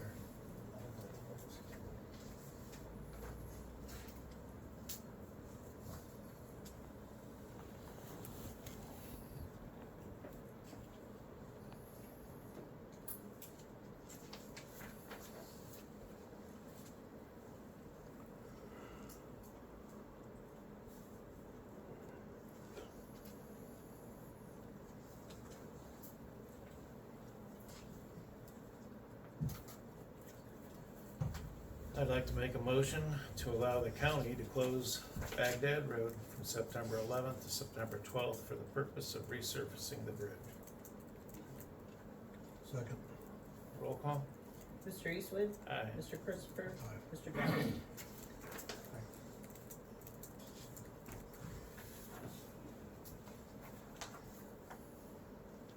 Anything else? That's all I got this time. Thanks. Chief Larry? Thank you, Mr. Chairman. Just a couple of updates. You might remember a few months ago, the city purchased new SCBA's, the self-contained breathing apparatus for the fire department. In doing that, we had to purchase enough for all of both Montville Township and Medina Township vehicles. So that's because they need to all be compatible. The two different brands, and all of them are out of date at this point. So the ones that have been removed from all of the Medina Township vehicles have been inventoried and stacked up in the building behind you here. So I'll be probably within a week or so, I'll email a list of that inventory over probably to all of you if you wanted to Chuck at least, so that you have it. And then I'll assist however you guys want as far as what you do with those. Our old ones will be donating, and I can share that donation information for you. We've talked about it here before, but just heads up that that's coming. The change has already been made that all of the township vehicles have been swapped out to the new SCBA's, and that took place on August 8th, so just about a month on what's going on. And then just an announcement, we will be doing our annual fire department open house again this year. It's a big event for anybody that's ever been there. It's a lot of fun for the family, and that'll be on Saturday, October 14th. Everybody's welcome, especially the township communities as well. We definitely like to get more involvement from the township. A lot of fun, all-day event, free food. There'll be a medical helicopter. I'm told this year we're gonna have a monster truck somehow. So anyway, look, social media, and there'll be flyers going around, that type of thing. And if you have any questions about it, you can call the fire station. Thank you. And they do a great job with that. The residents really do love it. Yeah, it's a big event. We had almost 800 people last year. And to that point, at a previous meeting, we were asked by the Weymouth Country Club to provide a truck and sport for the kids on Labor Day. They're gonna have a big pool party for the young people, and we really can't do it with our insurance the way it's set up. Okay. So I know it's like super late and throw it out there, but I wouldn't expect you to be able to come. If there's any interest to possibly provide that for a few hours, I can hook you up with the right people. On But which day? It's actually Labor Day, so. Till Monday. Yeah. Yeah, those guys are getting paid double time, so I'm happy to send them out. So Generally, we use the duty crew or the on-duty crew for those types of events, so, it's really not a big, problem as long as They they're would be in the thrilled service if they area. could get a red truck and somebody with Or a fire yellow hat. tractor. Or a yellow truck or whatever color truck you have. So the crew would bring out the truck that they're using for the day. Right. And, as long as they're, they don't get called out or they're not on a call. Right. So, if you wanna shoot me the details on that, yeah, we'll be happy to do that. Excellent. Thank you so much. Yes, sir. Chief, I noticed, the last couple, for maybe about 2 weeks almost, the lights out back have been on, a couple times pretty late, so I think they might have been on overnight in the back here, and I know they're not staffing that station, so do you know if something was going on, or I don't. just maybe left on or something? Okay. Not sure. There's night I lights did on notice inside that. all the I- time, Andrew. What? There's night lights on all the time. No, this was different, I know what you're talking about, no, they Yeah. were, The No, inside lights. They the were- garages were lit out. yeah, the garage, yeah, The garages were lit out. yeah, so, I didn't know, Chuck, were you in there? I didn't know if just something was. Not at night, no. Okay, so maybe we just watch for that, just. Yeah, I I did- haven't seen the lights on when I drove by. so. Yeah, it was about 2 weeks, like since the last meeting, there's been probably 3 or 4 times I was a bit late, so, and I didn't know if they were doing, project here or whatever, but I just wanted to mention that, so that, keep an eye on that. Okay. Any other departments represented? On to old business. And, in the last meeting, we had a conversation and made a motion to, offer a position, to help catch up on our minutes. And, I've had conversations with that individual at this point, around 124, right, Kristen? I believe so.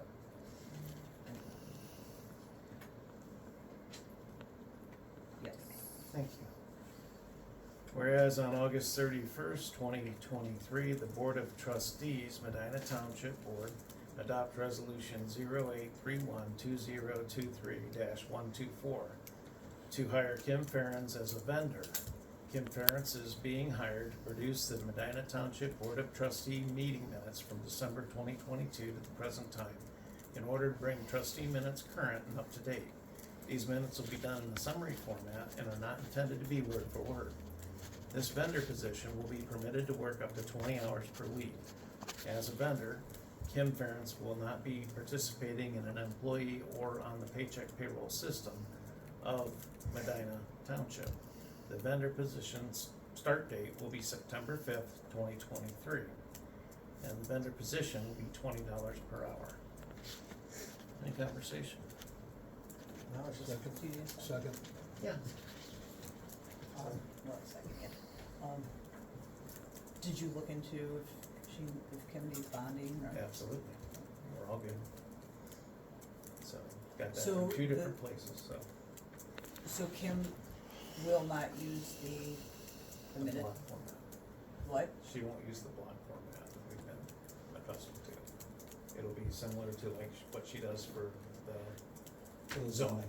For the zoning. Right. So that is the approved method, the approved format from the auditor of state.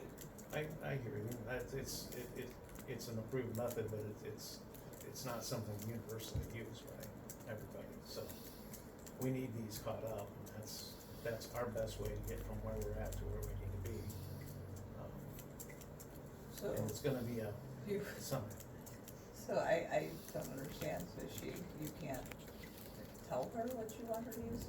I want her to come and do this, and she's really efficient doing it the way she does it. I don't want her to have to change and/or,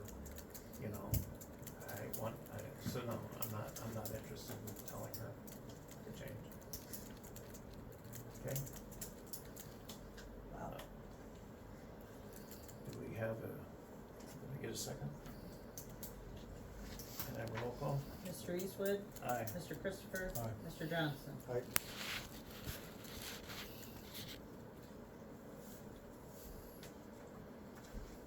Doug, I'd like to ask whose authority the trustees are operating under to hire Kim Ferens to prepare the minutes of the meeting. Well, we have had a challenge to get the minutes, and we were like close to a year behind, and we need to come into compliance, so, I'm not. we've talked to legal, and we have had support. You've talked to legal, but I still haven't seen a legal Yeah. opinion, so The where's? the legal opinion, written opinions, and you request them quite often, and I understand, but it's not something.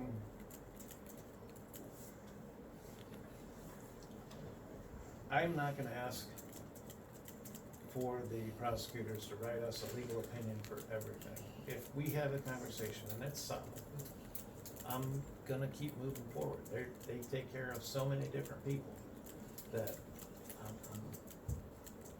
I'm not compelled to ask them for everything in writing. That's what, I mean, if you call the state auditor's office, or they'll tell you that that's what they're there for, a written legal opinion. When I talk to This the is a auditor, policy. We What do you mean decided, it's the policy? it's a policy, we decided to hire Kim to fill these to get us caught up. And I The do- revised code actually sets statute though, you can't, you can't set policy that. So to your point, you wanted to know why and how, and we did it because we are terribly out of compliance, and that's our best way to get there. When I talk to, every time I talk to the auditor, state auditor, local auditors, the last thing they will tell you is to check with legal. And I put them on the spot, and I said, so you're not legal, you're not the legal opinion. No, they have the best practices, they have, obviously, you have to respect them, and they want the best for your practice. However, they will always tell you to check with legal. And so when we check with legal, and we live at legal, it seems like anymore. We're moving forward to address the situation of being behind on our minutes. Okay, you say that, but what I'm asking is like, they'll say, check with legal, I can't imagine that they've never said, get an opinion in writing. I just. They don't demand that of me. I have not read that. You know, I talked to 3 or 4 of them in a single group. I mean, every time. maybe you're misunderstanding, because the only way you're protected, I mean, you have conversations that perhaps you misunderstand, but. Maybe I misunderstand, but I know what I hear, and I'm gonna keep moving forward, so that's how I'm going, okay? But you can't, you're not able to come in and rewrite the revised code. So What you're there's, saying though would be, if there's a revised code on how to take minutes, that means that every single township in the state of Ohio would have the exact same type of minutes. And every township that I have been to, the minutes all look different. no, what I'm saying is that the minutes are under my purview, so if I ask Kim to prepare the minutes in a certain format and she refuses, then perhaps Kim's not the right person for the job. It's- At this point, we're hiring Kim to do this. I would like to have you give her a chance to see what she produces. If we get the minutes and we get the content and we can start getting them caught up, they're just so terribly behind. I understand that, and I asked Kim, So, I asked to talk to Kim, and Kim doesn't want to deal with it. She doesn't wanna talk to me, she wants to do the minutes the way she wants to do them. yeah. That's Right now, not- we're okay with that. Right now, we're okay with that.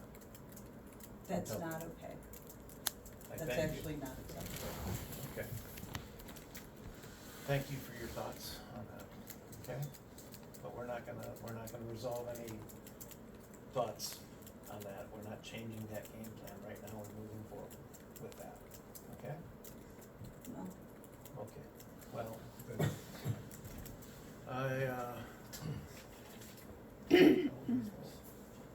old business.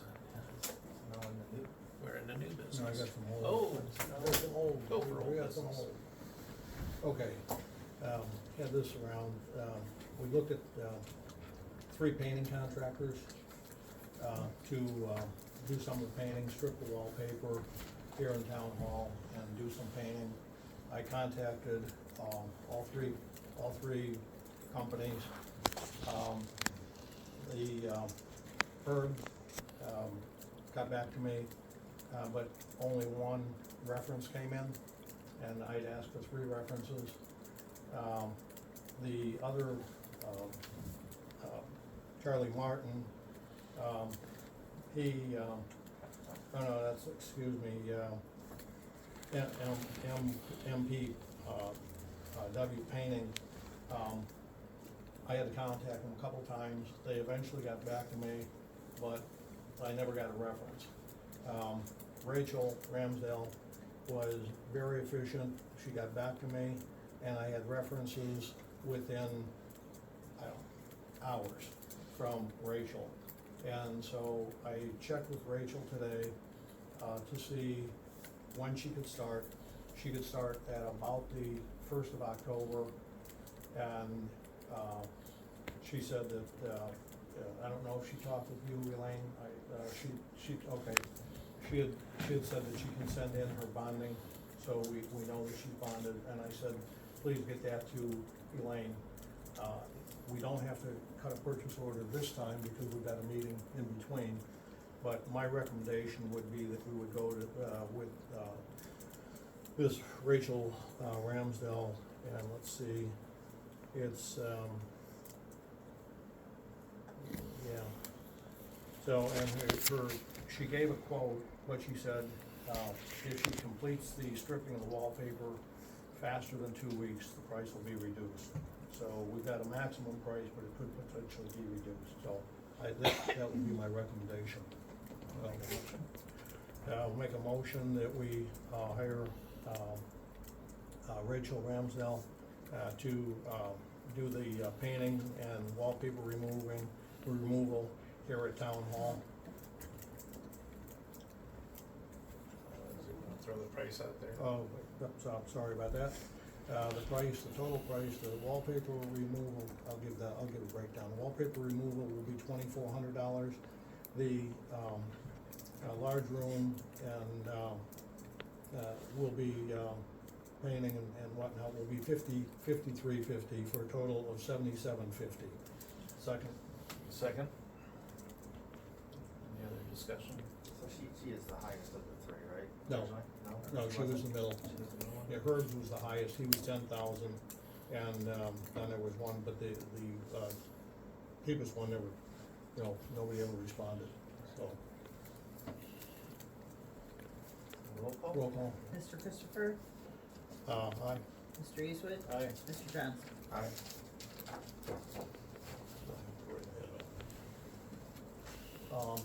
I'd also, under old business, I'd like to see, I don't know, I've got 2 expense checks sitting out there, and I'd like to see if these can get paid. I'd like to see if you could fill out your expense report and turn it in correctly. Well, the trustee Eastwood talked about communication, and I've sent these things a number of times. I've modified them, and I asked. Right. I You modified them and I you added asked an extra Officer- $20 on there. Officer Ventura if she would pay these. Earlier this year, she came back, and I pretty much gave up after this. Said, Bruce, there are questions I have before I can process. However, I was under the impression, from the Board of Trustees, from the board meeting, that payroll comes first, and then purchase orders, for 2023. Is this not the case? If so, I can pull out your expense reimbursement request and call you with questions. However, I cannot promise that I will, that payroll will be finished Monday, that I can only do one thing at a time. Please advise what you think, your reimbursement. Please advise if you think your reimbursement is more important. Obviously, I was not gonna hold up the payroll for the township. This is the kind of communication we have from the fiscal officer many times. It's very adversarial, and I'd just like to get the things paid. Last time you sent it to me, I had marked the dates on the sheets from the credit card, I said, this is 25th, 6th, 7th, whatever they were. And you came back and you said, well, you have to tell me whether they're lunch or dinners or breakfast. It says All that we- right all on the we- form. Wait a second. All we have to do is, we have a $60 max, and that's the other thing. You said the max was $50. The max is $60 this last year, and it is $30 per meal. So I just wanna get the things paid. If you'll tell me really what's wrong, I will modify it. I don't need to tell you what's wrong, you need to read the form, Bruce. I have handed this read into his you. form. Thing to say, okay, all he's gotta do is mark breakfast, lunch, and dinner on a receipt, and we can get this It paid. tells you what to do, Chuck. I understand, but what he's asking He's a is- grown man, I don't need to hold his hand through this. You know, let me say something here. Absolutely It's unacceptable. really interesting. I worked internationally. I had to convert currencies from Argentine, Mexico, Canada, British pound sterling, euros. But you can't fill out And- an expense And report? I probably had 1,500, 1,700 weeks. Seriously, it's weeks. And you know ridiculous, what? don't you think? I never, ever had trouble getting paid except for here. All right, I would like to make a motion that we consider having a special meeting, Bruce, and we'll work together to get through this. Right. And, Submit it and be done with it. and we'll submit it, because be done Obviously, you're not because- gonna get help on that side, Right. we'll go through this Yep. and itemize it. all right. We And will when you determine do that, maybe you should decide if you are fine with the fact that trustee Christopher used the fact that he had his expense report returned to him to add an extra $20 cash reimbursement on there, because I don't think that is acceptable. We will look through everything and work through it, and if you have concerns, you're more than welcome, but I'm just tired And of this. I'd like to add, I didn't put any tips in the thing. I Yes, ate you all the did. tips. No, I didn't. Yes, you did. Well, Will take you that please- back. okay, we're No, done. yeah, we're done. Thank you. You're right. You're Yep. so done. We'll pick a time after the holidays to get together. After the holiday. After the holiday. Any more old business? And thank you for taking care of the admin. I have old business. Oh, please. I talked to the Bureau of Workers' Comp today. Okay. They are denying Officer Ventura's entire claim for wages. Because Chief Minnick submitted a form without the board's authorization, without anyone's authorization. This has never happened since I've been at the township. I don't know why he felt that he could do that the form went directly to him from workers' comp. He had the employee fill it out and sent it back directly to workers' comp. So now I submitted the collective bargaining agreement, I explained where we're at, as the township, but we are completely at a standstill because they are sending us to a hearing. Yeah. And, well, that was for the first 6 weeks, that's what we talked about last time, but they're denying everything for the entire time from February 9th to July 19th, which we're talking over we paid over $31,000, and there's over $20,000 that we should be recouping, and because Go ahead, I'm sorry, I didn't mean to interrupt. because an employee took it upon themselves to sign a document that there was no authorization to sign. That should have been done in a meeting. Now we're at in this situation. So, We will tie legal into this, that's been in the process on my side. not only is legal needed, one of us, at least one of us, if not more, need to be at that hearing. So, when it is scheduled. Yeah. So, It's gonna be a process, we know that's gonna be a process, and I well, think that, you have to, again, if you read the contract, and I think legal needs to advise us, give us actual, I mean, again, I know you don't like things in writing, but I think it would be important to get this in writing, because the contract specifically deals with this. And now we have paid wages from February till July And there should have been a form turned in immediately that the employee filled out, and that was not done. So, what I'd like to know, and what I've asked Prosecutor Thompson, is what is the township's right for recuperating that money, if not from BWC, from the employee? Well, let's first go and work the process through BWC before we worry about the employee. That would be Well, the the employee's logical gone person. after tomorrow, and you're passing resolutions trying to pay out extra monies instead of cutting right now, pushing pause to wait and see what happens. This is It's unheard of. Yeah. Okay, well, I believe that the legal process will take place.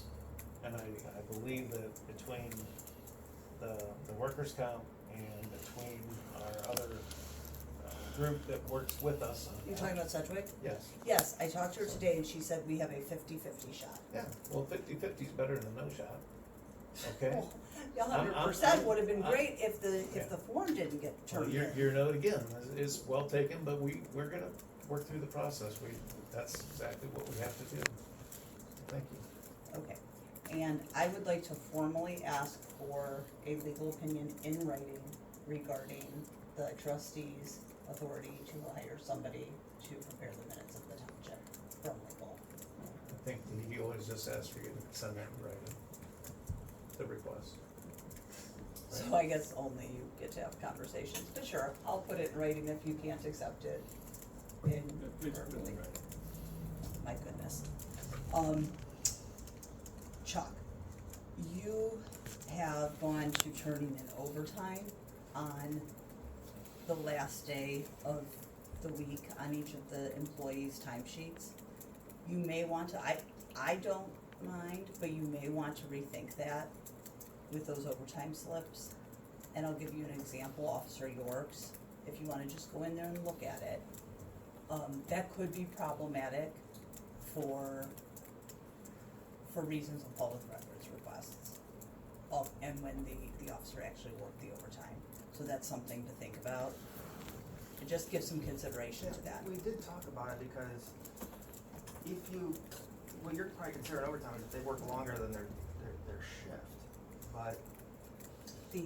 The overtime slips, that's why the overtime slips are there, and I'm just telling you, I think it could run the township into some trouble if the overtime slips are not filled out on the day that the overtime was actually worked, so I think you really need to give that some But consideration. isn't overtime after, so we had this discussion, and I've even had multiple people in the room, over at the department, just kind of bouncing off of each other, is if you don't end up working 40 hours, then you can't count the hours earlier in the week as overtime. Right, and which is why, I don't know, I know you said that you and, it sounds like you said the chief, you're sitting there filling out these overtime slips. Right. But that was not how those overtime slips are meant to be filled No. out, the employee's supposed to be doing that, so. The employees hand them in, and we review in there.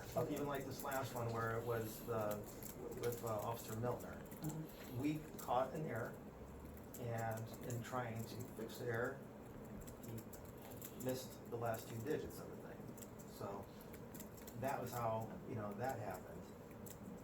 But if we leave it with how the paychecks had it, it was correct. We didn't screw up until. With paychecks,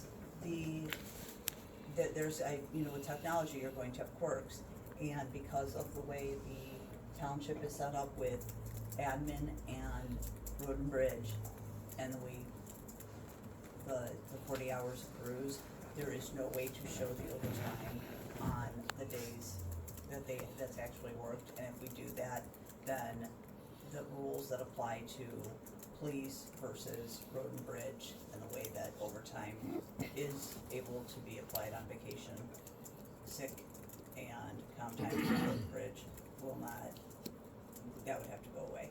So there's no way to do that. We'd have to be running two different payroll systems, we can't do that, and one payroll all at once. So the timesheets have to look, the time cards have to look like they do in the paycheck system, which is the even more of a reason to fill out those overtime slips correctly. And I'm just telling you this because if it ever comes up when, I really was thinking about this from when I saw Officer Yorks had worked a really long day. She had a 14.68 or 6.5 hour day. She had worked like a split shift. But that would, And, yeah, but that would be, if that was all in one day, that would be considered overtime. but yet, that's not when she showed the overtime on the slip. And I'm just telling you for a public records request, and for the townships, to protect the township, my suggestion would be to show the overtime on the slips when it's actually accrued. So I'm just giving you, benefit of my experience, I would go back to doing that. So, that's where I'm at. Doug, you had sent an email, and I think you took care of all the purchase orders that you wanted tonight, when you had asked to encumber the funds through the email, right, I believe? Yeah, that Okay. was. So, yeah, I just wanna remind everyone, Chrissy and I actually spoke about this earlier this week, she is gonna start, a book for all purchase orders blankets, different than what we have now, but from what's done at the meetings. So I just asked that everybody open those at the meeting, request those at the meetings, or just a reminder, because it's easier to track so that we can, it's just that nothing's missed. In the past, I thought I had experience or heard from some of our staff that you were able to encumber funds without our involvement in between meetings. Yes, and then the problem is that not everybody's on the same page, so for communication to be key, and then Chrissy is always in the mix, and she can go ahead and check that book for the meeting, and if I need her, she can email that to me, and we can always have that as a backup, so that. So you can encumber funds in between meetings? No, not anymore, because I want that as a backup, so in case something gets missed, or I'm not at a meeting, so everything then will be at my fingertips so that I can check against that, so that, if a purchase order does get missed or anything, those dates are gonna be important to be able to check against that. So, that's where I'm at. So we talked about your workers' comp, okay, I think I covered everything. Any other old business? I got a question on that paychecks thing. I don't understand the overtime slips you're gonna be talking about, you don't do those? You don't do, yeah, that's a Lexipol policy. So they can't go in and, chief couldn't just go in and put it like I put in for our overtime, and that would be right on a time card then? They do that if they have The poor chief has time. Chief has access to go in and put overtime in like I Yes, did? even the officers do, like if they have poor time, it's a 3-hour minimum, and they're able to do Right, that. my I'm card talking about actual overtime. So this is like punching in, punching out, if they work, like if 10-hour shifts, if they work an 11-hour shift instead of a 10-hour shift. It's just, when they punch out, it reflects. I just think maybe you could eliminate the slips or whatever. That's a lot. And I know when we come in to do a tree or something, if it's not 2 hours, then we automatically get the 2 hours, and that's what we in there. Yeah, you're talking about call-ins, and that's the same for the police. Okay. That's different. Okay. But the overtime slips are a Lexipol policy. The police have that whole policy manual that's in addition to. And it's a policy manual that they pick and choose the policies, But it's been adopted by, Chuck, that's been adopted by resolution. I mean, that was way before my time, your time, so that's. So that's like the city of Medina literally eliminated the payroll module out of Lexipol when they realized it was a duplicate thing. They just simply didn't. And we need can it. edit the whole, because I looked at Well- Lexipol, and it's a million different policies that you It's can a pick live and choose. It's a structure. menu that you choose to help, the township when you need it, and change it when you don't. And need it. when you talk to them, they say the same thing. We're here to help you. We're here to give you guidance. Our main purpose for Lexipol, I'm sure you know, is to help the training and keep the updated training for the officers. That's the strength of Lexipol. Now, they have everything under the sun in that document, but it's not. He told me, we're not here, you don't have to use us all, we're here for you to use. If you don't think you need a module or a part of a module, that's for you to take care of, that's for you to decide. So, You're explaining things to me where I feel like you think that I have skin in this game, I'm just telling you right now, that is a resolution, so right now, it has to be followed. If you wanna go in and edit as necessary, as you see fit, then feel free to. But I believe that that was adopted at one point, because there were problems with the overtime, and there. And we didn't have the paychecks going on at that time that it was adopted either, so you But- didn't have two different forms of a digital form where they're punching in and punching out, you only had paper and paper. But Chuck, So it made more sense. There's been problems with the overtime, and if you look on the paycheck system, I mean, I would say more than 50% of the punch-ins, when people are getting overtime in that department, those punch-ins, they're being adjusted on the days of overtime. So you got, I think you really need to pay a little bit more attention on that. So, I don't know, Okay. you do what you guys feel, but you just, I mean, I'm here to protect the residents of Medina Township, the tax dollars. That's what I'm here for, so. All right.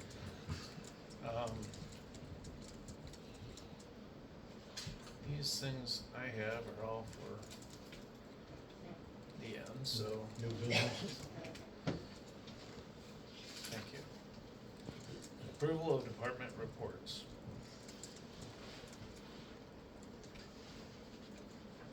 I'd like to make a motion to approve the July 2023 department reports. The police, single-sided, 3 pages, including zoning, double-sided, 6 pages. Service, single-sided, 1 page. Fire, single-sided, 2 page, for a total of 12 pages. Second. Any discussion? Roll call. Mr. Eastwood? Aye. Mr. Christopher? Aye. Mr. Johnson? Aye.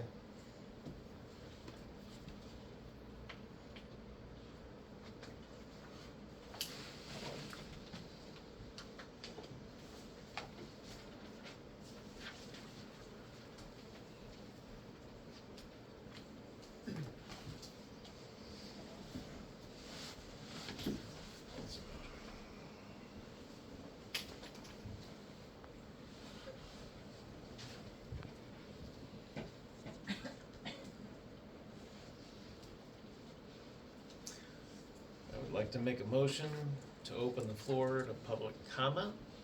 Wait, Oh, um, you got yeah, more a couple stuff? of new business. I'm sorry, I'm sorry.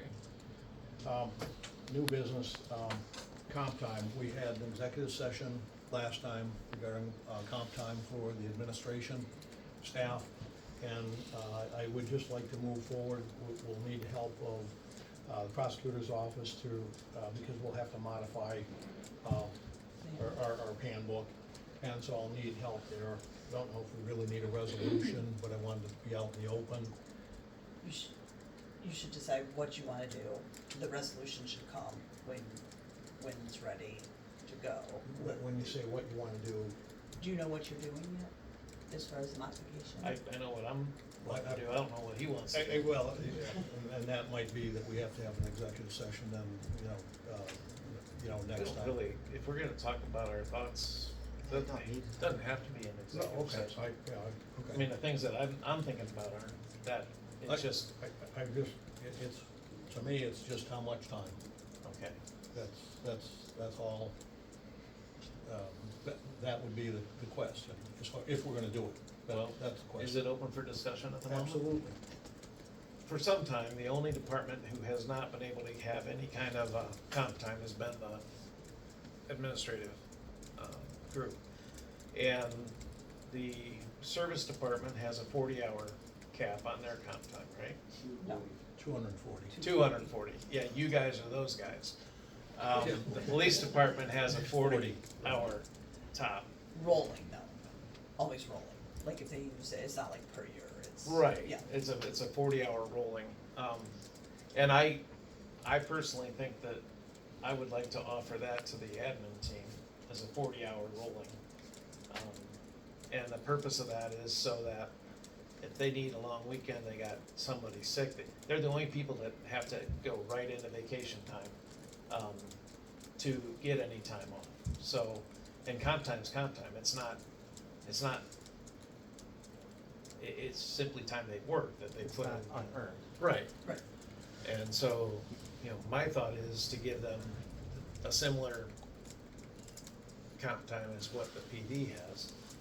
And looking at the overtime, that they put in when, Chrissy's here at the meetings, Elaine's here at the meetings, whatnot. I was thinking 80 hours. I don't think we're way far apart, not, in our thought process. But, I can certainly go with the 40. Can you go with the 40? The 40. Won't have to arm wrestle. Right. Make We a shake. can't, no, we can't do that. Real, something to mention, and I checked, cause, Jamie's, I know Jamie's real busy with it, there is an officer right now who just went over the 40 hours. It did not, I'm just bringing this up because Chuck, maybe you wanna bring, he's just over, I mean, he's at the decimal point, so it didn't roll off yet. It was Carlo, the new one of the newer ones, not brand new, but, so it didn't, I think when he hits like 41, it's gonna roll off though, so you might wanna, I just thought about that, the problem with having that 40 is, it's easy to hit, especially at. Instead of an 80. Yeah, and I was even thinking, and I don't know if you wanna adjust that for police at some point, but I'm just letting you know, they they bank it quick, yeah, so I don't know if that'll happen with admin, but. Admin's not working nearly the overtime, and hopefully the police department, once we get Enough people. back up to staff, their overtime shouldn't drop We'll significantly. drop Okay. significantly. We had 3 police officers that were out, well, actually 4 for a small period of time, and the chief's working the road. Right. So literally in 2 weeks, we should be maybe back to Close, right. 90%. We'll just, really have them watch it then, because, once it rolls off, it's gone, like, it's just done, So then. Yeah. And if it's comp Okay, time, it's comp time. with that I'm said, not totally opposed to that, but The 40 hour, because again, they're not working that nearly the hours, or they shouldn't be actually working that many overtime hours either, so. It's not bad for us as a town, I mean, the township, we don't It pay doesn't that hurt us out. one way or the other. Right. Yeah, So I'm So my big thing is like, say, hey, I got a vacation planned, I've had it planned for 6 months, and then I had to go run out for an emergency, and then the next thing it is, I don't, you so- guys aren't allowed to go on vacation together, you know that, right? That's it, that's gonna be in the handbook too. that's gonna be the change. That's gonna be part of the change. Well, with So the based union on what you're contract- saying, Fiscal Officer Ventura, then we'd be better off with an 80 hour? I think, or maybe split the difference 60, but there is something to think about. Sorry, Elaine and Christie. But if it should expire at some point, or they should have to use it up at some point or cash it in, because not to be the bad guy here, but, Can't save it all to the end. well, right, plus, and then, when a raise comes, and then you're using that, you're earning it at a certain wage. No, and maybe, And that's why I say, really pay it out at the higher, if it goes over, have the prosecutor look at, and you sit in on it, and so we can make the right decision. Yeah. So that's, So, I'm just saying, Yeah. so. I think we got a good conversation here. I mean, we all kind of agree that there should be some type of help for this, and then it's just a matter of fine tuning it between 40 or 60 hours. And then also, I would have to agree with Angela 100% that if you go and bank your 40 hours and then you get a pay raise, which are usually, at the beginning of the year, so you'd almost have to do something like by the end of the year, you have to cash out. right, that's why I say, so we get the prosecutor's office involved in it, so that can't be done. And they can word it, they can put the legalese to it. And if and- you want to and read protect us, protect your the opinion, employee I and like protect that us. one. I mean, we're letting the police department carry over like 5 hours. I mean, it's a little unfair, because if anyone is earning it, in December, it's very hard to use it by Right. the end of the, and I don't wanna be too much of a Grinch, but, we just have to kind of figure out what's fair for everybody. Based on what you're so- saying, we could look and say, okay, If you do that for my department, you better find somebody else to plow snow in the winter time. Danny, nobody's saying anything about your I'm department. just, if it's going across the board, I'm sure it will. well then, It's a matter of not, you just gotta, we have to find a happy medium, a balance, is all, And, but your department, you do have a totally different setup than the police department has right now. I think we're more talking about The two being more people in line being with here. the police department, So am I hearing that we need to table this and get the details worked out and I then think try we- to address I it think at the we next table it. meeting? I think we Oh, table it. yeah, Or- I guess it's But continued conversation. Yeah. And now we're talking about it, and we can think about it. All right. And then the other thing to think about is vacation, is it going to be the same rules as the police department has with the, vacation and sick time not accruing to overtime, or will it be more like deputies with where it does? I'm gonna have to get more familiar with everybody's before I I mean, can I comment on it. I wouldn't have. Okay, so well, that's sick time or gonna be, vacation. yes, No. because those will have to No. be. It has to be hours worked. It's hours worked for comp time, Yep. that's what we're talking No, about. well, I'm saying, yeah, but I'm just saying, like, we just have to. That's all know. we're talking about is comp time right now. Yep, that's all we're talking about here. Right, but just to get to overtime, we still have to know if that's gonna be. How that's gonna be factored, so just. One other new business, Sure. and that's Lighthouse. We talked about this, whatever, a couple of weeks ago or a month ago, I'm not sure what. All the computer equipment that's sitting in Elaine's office, it's all bunched up, it overheats. And so Lighthouse recommended that we move it out of Elaine's office into the kitchen, above the cabinets and whatnot. And so I think that that's something that we should move forward on, because didn't they say that that can affect your equipment? Yeah, it's, all the wires are back Right. to the registers and. You were saying how hot It's things were. hot, yep. And we already replaced the battery in the backup unit, I think. Yeah. So I think that we should move forward on that. Well, I know we were talking to Brian about an estimate, was he able to give us anything, or? He said that he had to talk to somebody who Right. would come out and Okay. kinda assess. I definitely wanna have that. Then I'll get with Brian, I'll ask Brian for an estimate, Okay. and at least something. Because I think we have a purchase order with them right now, but that's generally for their professional services. Right. So Okay, I'd like to get that. okay, I'll get in touch with them. Yeah, usually Jeff Pardon? Bart, the owner, he usually is the one who does the testing. Oh, really? Mhm. Okay, Yeah, Brian doesn't do anything with the money part of it, yeah. okay. Matter of fact, if you can send me his contact information. Sure. Because I've got Brian, but, you can send me. We probably ought to get that done sooner than later, the boiler's gonna be coming in here probably next month or so. What's that again? The boiler system's right behind that, the heating system, so Okay, it's a heat issue. thank you.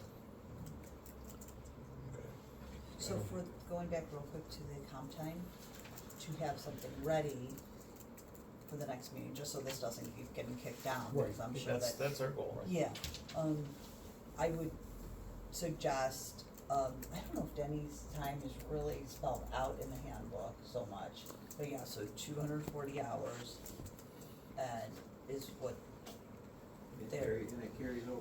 And his guys carry over, but again, they're, snow plowing, this is a bit, and their guys can use, his guys can use, vacation and sick time to accrue towards overtime, which then could be converted to comp or just paid out. The police contract is not that way, you have to actually have hours worked to get to the 40 hours. They're the only people that can do that. Correct. That's Correct. Yeah. And then the admin department has had none of that as of right now, so really you're just making a decision if, and then hours, and then, so what you would do is, at that point, you would make a decision, then send it off to the prosecutor's office for the language to be rewritten. You'd get that, the language, you'd adopt that by resolution, and then we would ask everybody for the pages of the handbook that it's replacing.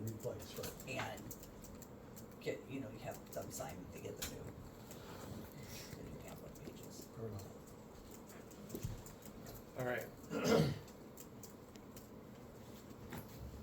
Any other, before we go to public comment? Just real quick on the one, we were talking about, I know the latest is September 16th, and we were just talking about maybe doing a road closure over there in Myers for that event. We still have one more meeting in between that, but, if we wanted to look at just closing that road off, should we just do a motion to approve a road closure? for that? I believe so. Yeah, just do it now.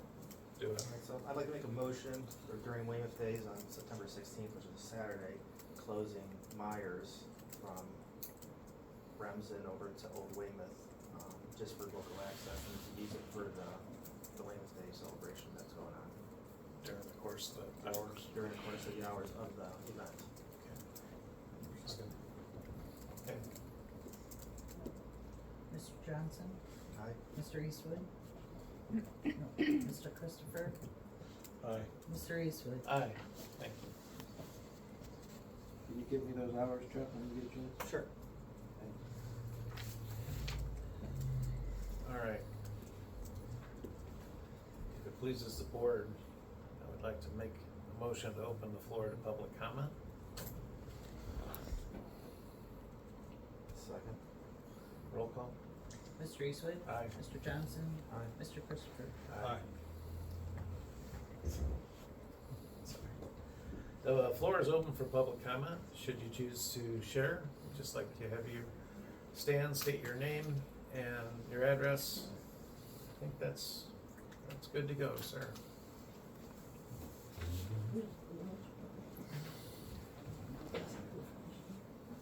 My name is Tom Hollema, resident of 3165 Granger Road, 46 years. Thank you. I represent about 100 people that don't get county water. I have petitioned, I'm going to petition county board, the county engineer department requesting water for these 100 people. I just want the township to know, and if they can help in any way along the way. I have not presented the petition yet, I'm still working on it. But I have to start somewhere, and I wanted to inform the three judges sitting here, trustees, of course.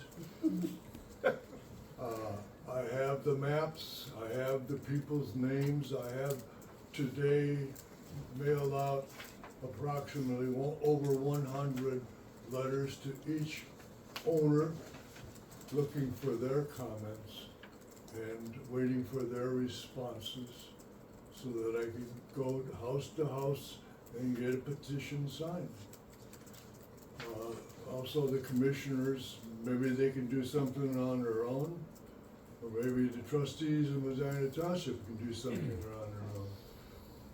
There are fingers off of Granger Road called Baghdad and Nettleton and Nichols and Wildwood that are on this list of over 100 people. So that's all I wanted to say. If there's any questions, I can come back for a private meeting. Whatever it takes, I'm going to continue with the county engineers. Definitely invite you to talk to me either after the meeting or at another time, follow up on this some more. Okay? Okay? Thank you. Thank you for the effort. Be good to know more about. Thank you. Sandra. Sandra Billick, 3414 Hamlin Road. I'm kind of excited about having Kim Farron start and do the minutes, but I was kind of curious. I know during the site plans, nobody was stating their name, and nobody up there was reminding anybody to state their name. So maybe everybody knows who those people were, but Kim might have a hard time filling that in, so you might just want to be cognizant of that to remind, because that I think will be a problem. I'm just really saddened, I guess, at the continued problems with payroll. I mean, this has been going on since 2021 and from before. And, you know, the board had local government services come in and gave you training. And they talked about the process of purchasing policy and what you do. And there just continues to be the problems of, you know, not watching the funds, not putting forth the purchase orders. It causes all these problems. How much smoother these meetings would go if people would just do their jobs. I'm just boggled. And I have to apologize because, you know, I've made my comments about the peanut gallery, and I was part of the peanut gallery today because I was so flabbergasted at what was going on at this meeting. I was over here making all kinds of noises. I know when Stopo was a trustee, there were problems, and I believe he actually ended up having to pay some of these bills out of his own pocket, and I believe he did learn his lesson after that. So maybe you might want to talk to Stopa. I was a little concerned about the only one bid for that, a very expensive, you know, addition we're planning for the service garage. You know, so I'm happy to see that you rescinded that and are going out for more bids. I just don't understand. I don't understand what is so hard about following township policy. You know, the fiscal officer gives you good guidance on these things, and there just continues to be problems. I don't know what to say. Thank you. Thank you. Anyone else? My turn. First of all, thank you to the trustees. I'm Joe Del Santer. I'm with the County Auditor's Office, 144 North Broadway. Auditor Capretta, in an effort to be more available and more accessible as far as the information the auditor has to offer, has asked me to get out and go to the township meetings. I gotta tell you, it's an education.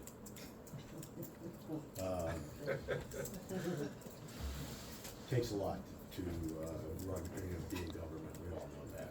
Anyhow, because of all the things the auditor does, and the experience as we go into September, this will be our 6th month in office.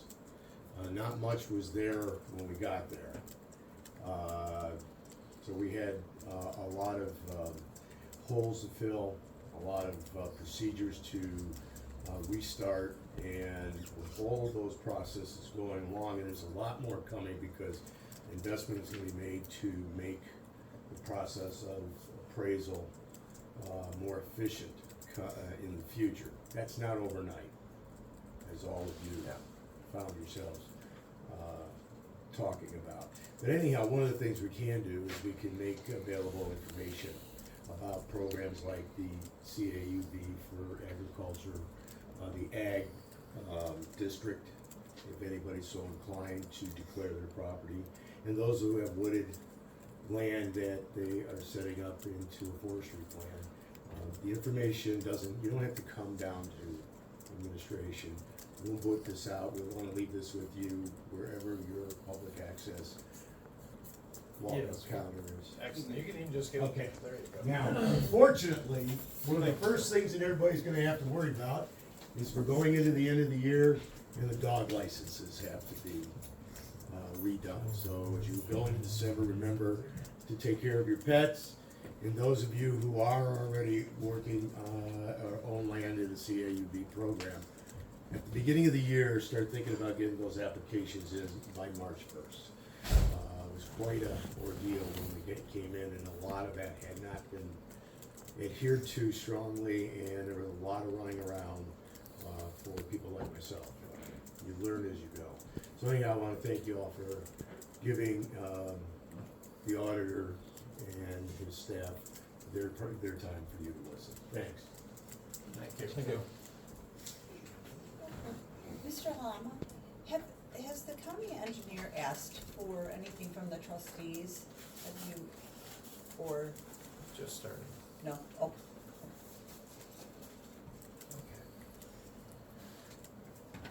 Oh, Trustee Bale, is there any other comments? Oh, Marion, sorry about that. It's Mary Ackerman, 5205 Baker Road. I just had a question about the workers' comp claim thing. And I had a question, is that not some type of conflict of interest, being that it's her separated husband and how she's doing the payroll and not, I don't know. That just seems to me that could be some type of conflict of interest. That's all. Thank you. Anybody else? Okay. I'd like to make a motion to close public comment. Roll call? Mr. Eastwood? Aye. Mr. Christopher? Aye. Mr. Johnson? Aye.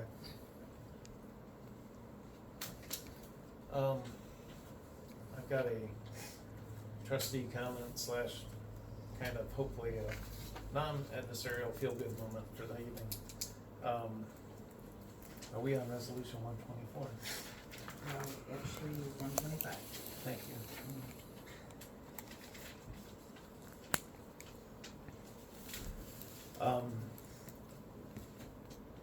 Most people know about the Weymouth Preservation Society, and that they pride themselves in holding and preserving things from our community, Weymouth and Medina Township, and really beyond.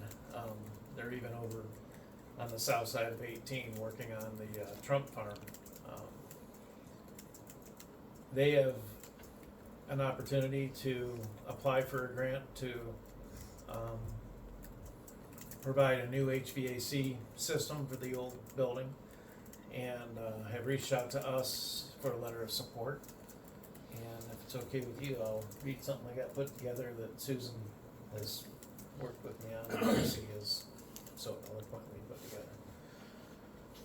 Whereas on August 31st, 2023, the Board of Trustees of Medina Township Board adopt resolution 0831-2023-125 to support the Weymouth Preservation Society's, WPS, request to apply for a grant to replace the HVAC system in the historic school building built in 1925 that the WPS operates out of, located at 3314 Myers Road, Medina, Ohio. In 1960, this building served as the first tax-supported school for special needs children in Ohio. The building is currently used to house and preserve historic items related to the local community of Weymouth and Medina Township, as well as other surrounding areas. We've been told the existing furnace was installed in 1956 and has been repaired at least 3 times and is in very bad condition now. We believe this will contribute to decades of future visitors being able to see and touch some of the outstanding history in the community. And I just, Mayor, thank you. Any conversation? No, it's just, I got in touch with Sharon Ray about it, our state representative, and had a meeting with her. Part of the meeting was about it, and then Sharon went back to the board, to the Preservation Society, so it worked out very well. All right, and it's just a letter of support to hopefully they can pick up a grant, and grants are good for organizations. Can I have a roll call? Mr. Eastwood? Aye. Mr. Christopher? Aye. Mr. Johnson? Aye.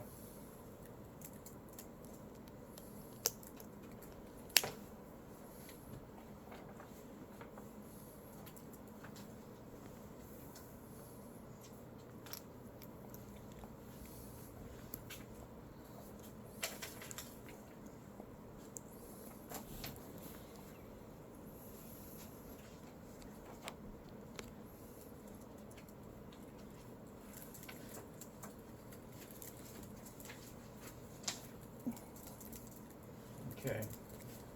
I've got 2 motions here. I'd like to make a motion to request our fiscal officer to review the base salaries of all elected officials and confirm the salaries are correct per the state schedule and per resolution 0103-2023-006. Pay increases may need to be retroactive to the beginning of the new year or as appropriate. It's just a second. The discussion on this is just what it says, to review where we're at. I have some paperwork I'll share. I talked to local government services about this, and they said without a legal opinion, don't touch it, because so unless you've gotten something in writing. Okay. I'm gonna still make the motion, and I will work on getting you something in writing, because I've talked to the state auditors, and I'll share with you their responses, and they are saying, yes, you are entitled to all of this. Currently, for the record, we're all being paid in the 2022 salary base, fiscal officer as well as trustees. So we never received the 2023 increase. And then in March 16th, the county gave us an amended certificate, which bumped us over a $10 million threshold. And when I talked to the auditors, they informed us that at the date of that increase, we were also then increased into a threshold of 10 million plus in a budget. All that information is here, just asking for that to be reviewed. And we will definitely have legal put into it. Yeah, no one's arguing about the budget increase. What the issue being is if you can take the midterm increase, because the only midterm increases that are allowable in the revised code is the cost of living adjustment, so. It's all here, and I'll share it with you, so. Again, just legal opinion, that's all, that's all. And that's, you're right, it comes down to legal, because. Yeah, that's what I'm. So we had. For workers? That's, well, this Is that- is just data, this isn't legal opinion. Yeah, So- but we've talked about this at length before at the meetings. If there's, why is there not a legal opinion at this point? That's all we need. I We'll get one now. Yeah, I mean, I've heard you say that there was no midterm adjustments, and so No, I went to the. what I said is, I don't think, because everything I've been able to find, and then Right. I had a very long conversation with local government services, and they said they go round and round about this, and so without a legal opinion, don't touch it, Well, so we'll work on the legal opinion. I got a motion on the floor, can I have a roll call? Mr. Eastwood? Aye. Mr. Christopher? Aye. Mr. Johnson? Aye. So I'm gonna hold off even reviewing this though until we get a legal opinion, so, because there's no point in looking at anything without that.